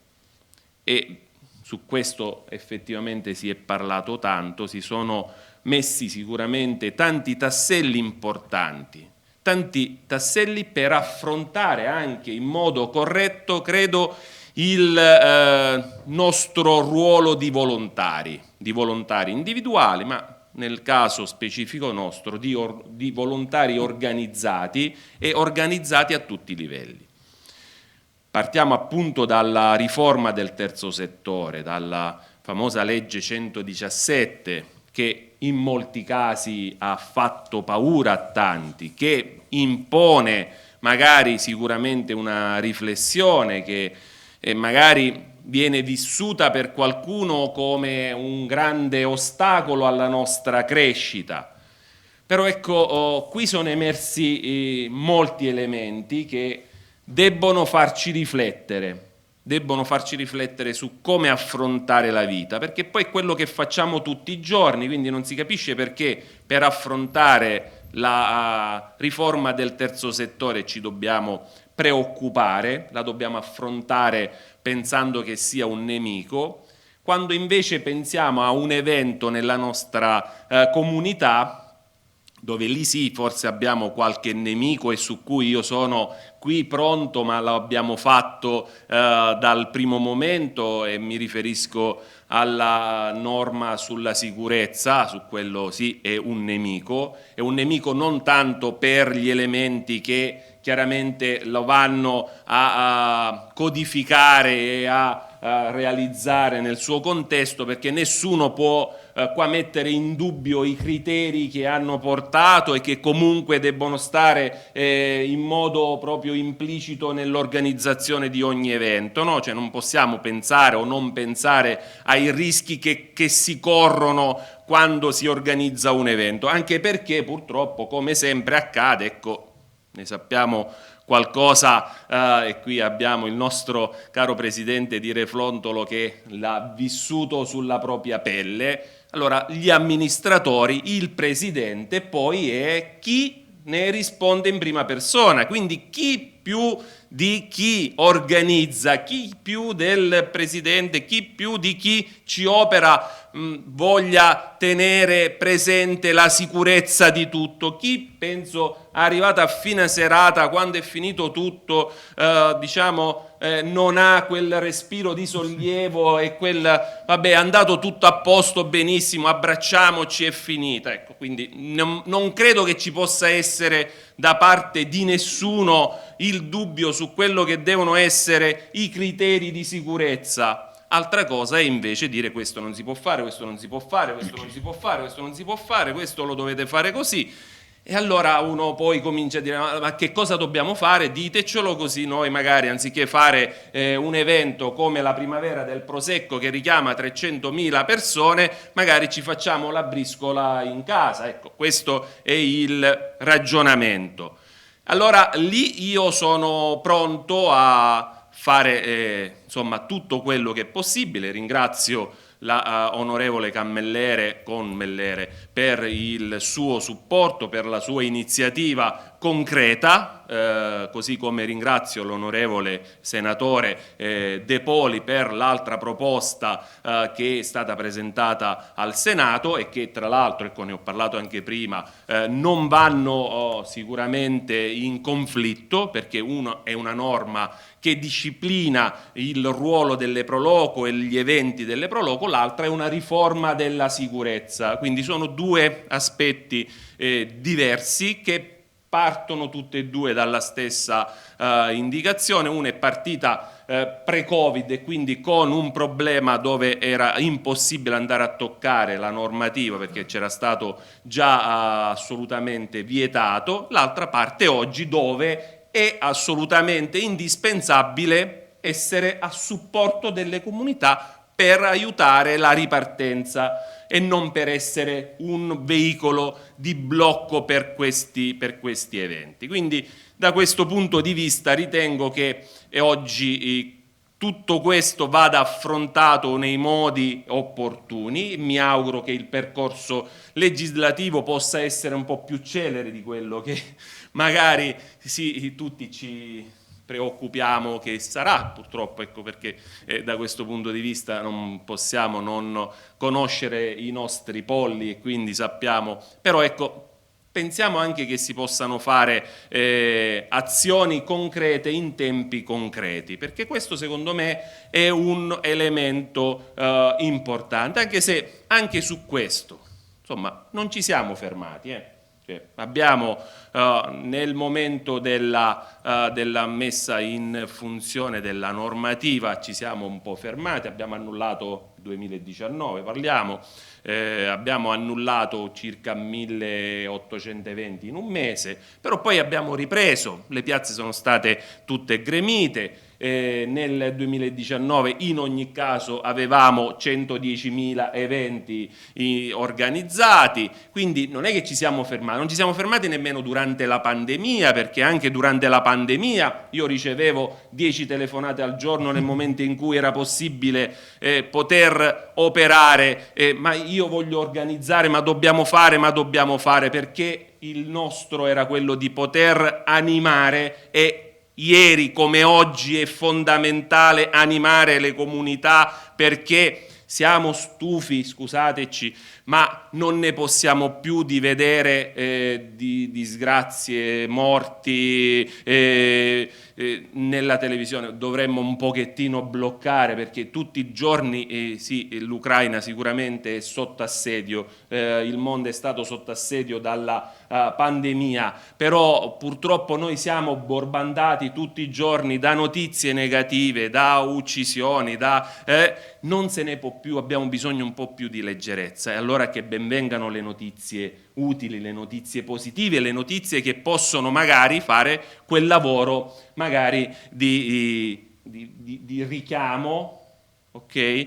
E di possibilità di recuperare, quindi people raising, giusto? Ecco, recuperiamo le persone, perché se magari riusciamo ad allargare questo nostro ambito, facciamo capire quanto è importante il capitale umano nel volontariato, e allora magari qualcuno si avvicina, perché i dati che sono stati portati sono dati che purtroppo rileviamo in molti posti. Ci sono manifestazioni sacre che purtroppo saltano, molte associazioni che hanno questa difficoltà nell'avere dei volontari, un po' per paura, perché ancora qualcuno con un po' di fobia cerca magari di evitare i contatti, cerca di non uscire, o perlomeno di non, o qualcuno che magari è stanco, oppure magari il fatto che dopo 2 anni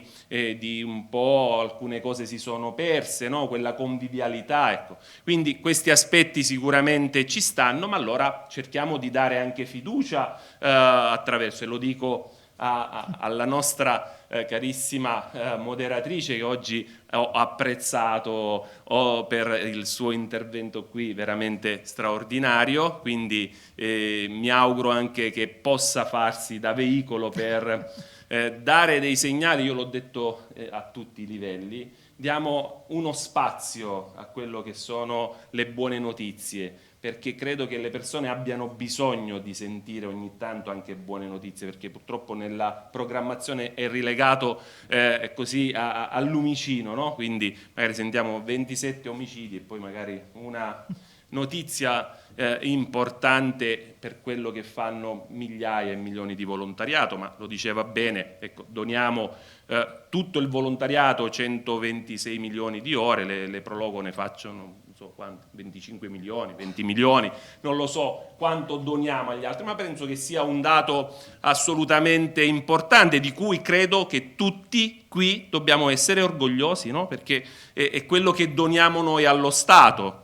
Allora, su tutto questo dobbiamo avere dei ritorni, non lo facciamo gratis. Allora il ritorno deve essere quel riconoscimento che deve aiutare a farci stare meglio, a farci lavorare meglio per gli altri, e bastano piccole cose per fare quello che magari ci allevia questo fastidio, questo dover tornare, dover chiedere, dover magari spendere più soldi per la sicurezza che per l'animazione. E questo è sicuramente un elemento che prendiamo in modo chiaro, lo abbiamo sempre detto. Lo abbiamo fatto perché più volte ci siamo confrontati sia con Gabrielli prima sia con chi è venuto dopo, ma lo faremo insieme alla Colmellere, lo faremo insieme ad Antonio De Poli, lo faremo insieme a chi vorrà, perché considerate che le 2 proposte sono state comunque sposate ad ampia maggioranza, e quindi credo che nel momento in cui andranno in discussione avranno anche lì una vasta condivisione. L'importante è farle arrivare, farle uscire da queste commissioni che ci bloccano. Questo è. Quindi ecco, partendo invece dalla legge, io non condivido assolutamente quella paura, quel pensare che effettivamente dover produrre delle carte, oppure, perché non c'è produzione di carte, c'è sicuramente un appesantimento rispetto magari ad alcuni passaggi che prima venivano fatti in modo diretto, oggi magari dobbiamo stare un po' più attenti, ma questo credo che sia semplicemente un cambio di quello che sta succedendo nella normale attività quotidiana, no? Quindi il registro unico del terzo settore non è un vincolo, non è un problema, è un modo per riconoscere i bravi, perché lo diceva prima benissimo, ci sono stati alcuni elementi del terzo settore che hanno approfittato di questo passaggio, e allora abbiamo sì associazioni sportive, abbiamo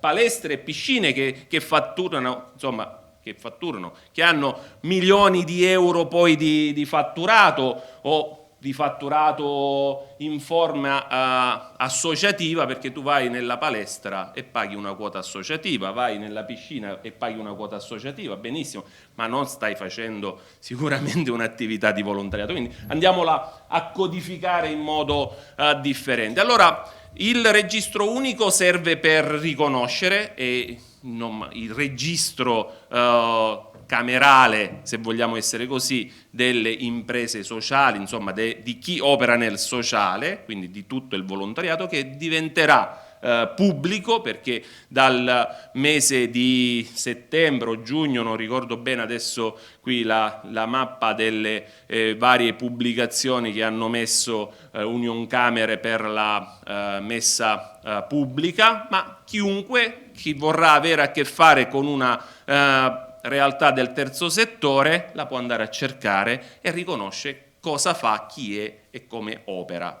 come fanno oggi per le aziende, niente di che, ecco, insomma, un aspetto di trasparenza. Allora, su tutto questo c'è un ruolo importante che va a salvaguardare. Uno, intanto, partiamo dal presupposto, non perché abbiamo sempre fatto così significa che sia giusto e corretto, perché ci sono alcuni aspetti che sono sbagliati. E allora il fatto che qualcuno magari ci dice di correggerli è importante per tutti, perché correggiamo magari la rotta, no? E allora cominciamo magari a vivere alcuni aspetti in modo più organizzato, più preparato. E allora in tutto questo ci sta il lavoro che noi facciamo a livello nazionale, a livello regionale, che si diceva prima. La Regione Veneto è stata la prima regione in Italia ad aver introdotto la forma assicurativa delle pro loco. Io, grazie al lavoro che ha fatto Giovanni, mi sono imposto con grandi sacrifici, e lo sa bene Giovanni, e l'abbiamo imposta a livello nazionale. Allora, insomma, sembrano banalità, però aver messo a sistema una questione di sicurezza per le associazioni credo che sia un elemento importante che ci fa cambiare magari il modo di vedere, perché dice vabbè, dobbiamo spendere dei soldi, dobbiamo fare questo, ma che cosa ci serve? Bene, non serve a nulla fin quando non succede nulla. Poi quando succedono magari è meglio se in questo caso la nostra associazione era coperta. Quello che viene dopo è registro dei volontari. Perché ci deve essere il registro dei volontari? Noi non l'abbiamo mai tenuto, oggi dobbiamo avere un registro fatto e vidimato dal notaio che va a essere aggiornato, devono essere i nostri volontari assicurati. Ebbene, d'accordo, non c'è dubbio. Allora, sì, è un appesantimento, però è anche un modo per poter dare la possibilità ai nostri volontari, uno, di essere assicurati e di essere magari loro e noi un po' più tranquilli. L'altro è quello di essere codificati, perché chi è un volontario e chi non è un volontario, perché durante una manifestazione ci possono essere diverse figure. Allora può essere un lavoratore, e in quel caso, se non è un volontario e sta lavorando all'interno di quella manifestazione, diventa un lavoratore in nero.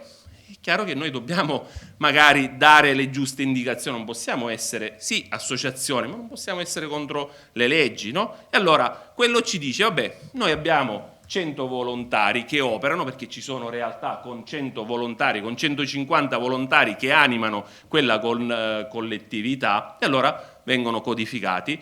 Noi come organizzazione abbiamo messo la possibilità di avere una quota veramente minimale, con 5 euro assicuriamo un volontario. Abbiamo eliminato la possibilità del registro vidimato dal notaio attraverso la modalità telematica con il nostro portale di Maiumpli, quindi tutto semplificato. Capisco che poi là ci entra la digitalizzazione, i presidenti che magari non si sentono all'altezza o non vogliano magari pensare che oggi purtroppo la digitalizzazione è necessaria, e allora ecco, abbiamo semplificato i passaggi necessari per poter affrontare al meglio.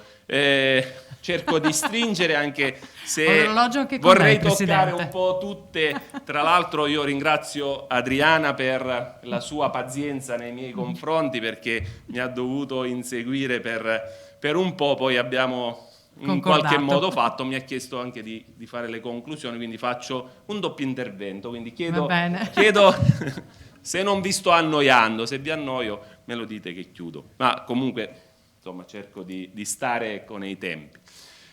Allora ecco, ci sono tanti altri aspetti in questo senso comunque importanti che vanno anche sull'aspetto contabile, e qui non posso che ringraziare, lo citavano prima, Angelo Moschetta, perché anche lì c'è un altro aspetto, quello contabile, fiscale, amministrativo, cioè insomma non possiamo pensare di essere anche lì al di sopra delle parti. Allora, se la legge ha chiesto un bilancio riclassificato, se ha chiesto di essere anche poi presentato sul registro, ecco, anche lì c'è un motivo, perché non possiamo pensare che sì, siamo nel no profit e allora facciamo quello che vogliamo. E come sa benissimo Angelo, ma come sappiamo un po' tutti, purtroppo nel no profit a volte questo diventava un pezzo di carta con 4 conti iscritti, diventava un bilancio. Allora, quello non può essere un bilancio, allora ci vuole magari un attimino di attenzione.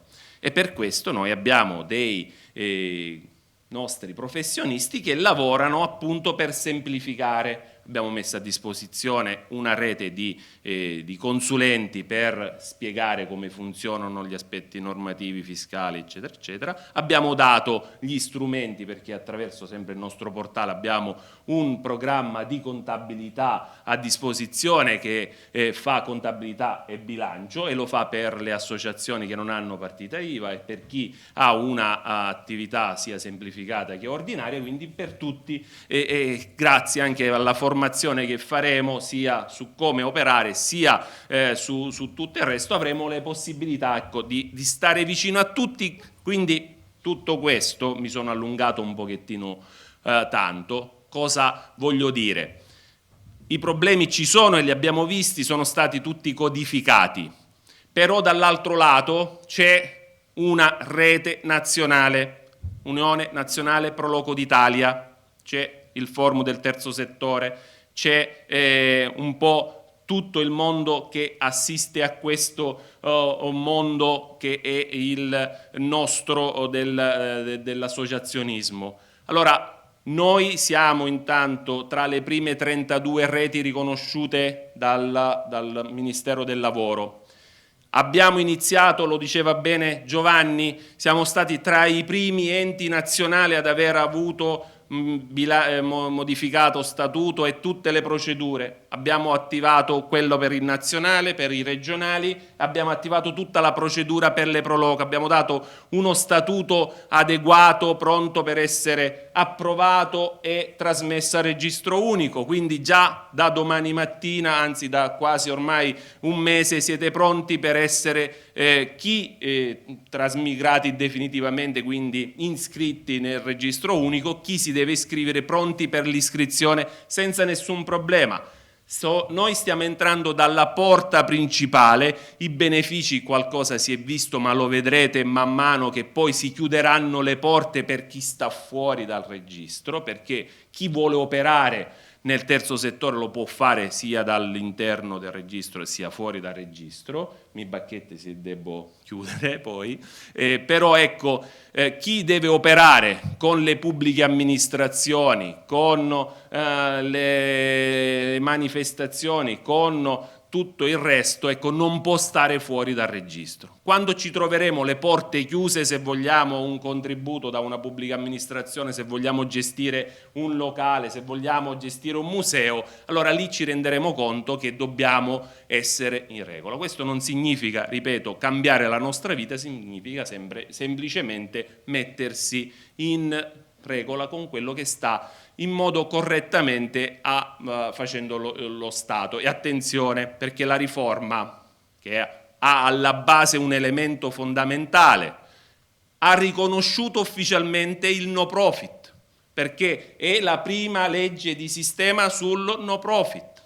Non esisteva nulla, c'erano semplicemente due norme, che era la 383 e la legge sul sulle associazioni di volontariato. Basta, è un lusso per chi ricorda qualcosa, il resto non esisteva. Questa ci dice che esiste il volontariato, che è riconosciuto, che ha una propria visione nazionale. Allora ecco, noi dobbiamo andare su questa che è la strada che ci porta verso il futuro. E il nostro futuro è fatto di passato, è fatto di patrimonio immateriale, lo diceva benissimo Bruno Bareil. Il nostro futuro è fatto di passato, perché noi lavoriamo con il passato. Questo significa un lavoro molto forte che facciamo, e questo su quell'intervento di prima, perché il nostro lavoro è un lavoro di raccordo nella comunità, ed è forse alla base di quell'ultima slide, in cui effettivamente riesce a operare il passaggio generazionale. Andiamo nelle manifestazioni, troviamo il nonno con il nipote, il padre con il figlio che lavorano insieme, che si tramandano la tradizione, la cartapesta, la manifestazione, la sagra. Allora, li abbiamo portati per 100 anni, per 200 anni ad oggi, grazie a questo passaggio generazionale. E questo passaggio generazionale, in modo proprio importante, è stato portato avanti dalle Pro Loco. 140 anni fa nasceva la prima Pro Loco a Pieve Tesino e aveva come elementi l'abbellimento del proprio comune. Oggi i nostri nuovi, la sostenibilità, tutti gli elementi di oggi sono quelli che 140 anni fa avevano previsto nel proprio statuto i costitutori della prima Pro Loco. Allora vuol dire che c'è qualche cosa che comunque ritorna sempre, che è alla base della nostra vita associativa. Se noi abbiamo da sempre voluto la bellezza nel nostro paese, se abbiamo voluto il bello, che poi sta anche alla base dello stare bene insieme, perché una comunità, quando vive in gioia, l'abbiamo visto da quello che veniva detto, se noi diamo la possibilità di fare qualcosa, non c'è bisogno che diamo l'aperitivo, noi facciamo divertire, facciamo mangiare, facciamo veramente festa in ogni luogo, e facciamo 25.000 sagre su cui abbiamo un marchio di qualità, e qua ringrazio il nostro consigliere nazionale Rino Furlan, nonché responsabile appunto del marchio sagra di qualità. Li facciamo divertire, gli facciamo anche mangiare le eccellenze nazionali. Anche su questo abbiamo forse un grande apporto. Prima c'era Federico che parlava di agricoltura. L'agricoltura è un altro elemento di turismo e di grande impatto per noi, perché noi uniamo l'esaltazione dei prodotti tipici attraverso l'evento, attraverso la trasmigrazione. Presidente, ma se lei continua a parlarci di cibo, si è fatta una certa ora, cioè è l'una. Ecco. Ci sta portando l'aperitivo. Ecco. Sto portando proprio al pranzo, perché parliamo di prodotti tipici e il Veneto credo che in questo abbia un ruolo sicuramente straordinario. Adesso non so Giovanni come ci allieterà con i prodotti tipici di Treviso, ma abbiamo assaggiato e provato il prosecco, l'abbiamo provato qualche giorno fa giovedì a Roma, nella vetrina di Roma, lo proveremo anche qui. Quindi chiudo dando quello che è il nostro messaggio. Siamo una grande rete, forse siamo la rete più diffusa in Italia. Il dottore Ferrero lo potrà confermare, 6.300 realtà, forse 1 milione o più volontari, che lavorano costantemente per la propria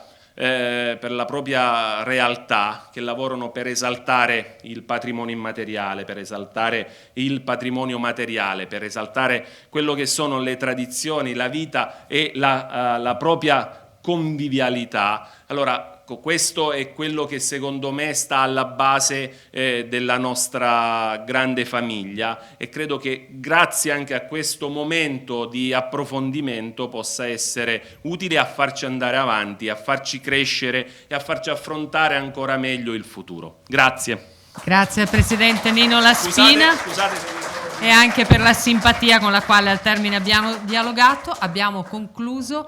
Che dire, grazie a tutti i volontari e alle vostre attività. Buon pomeriggio.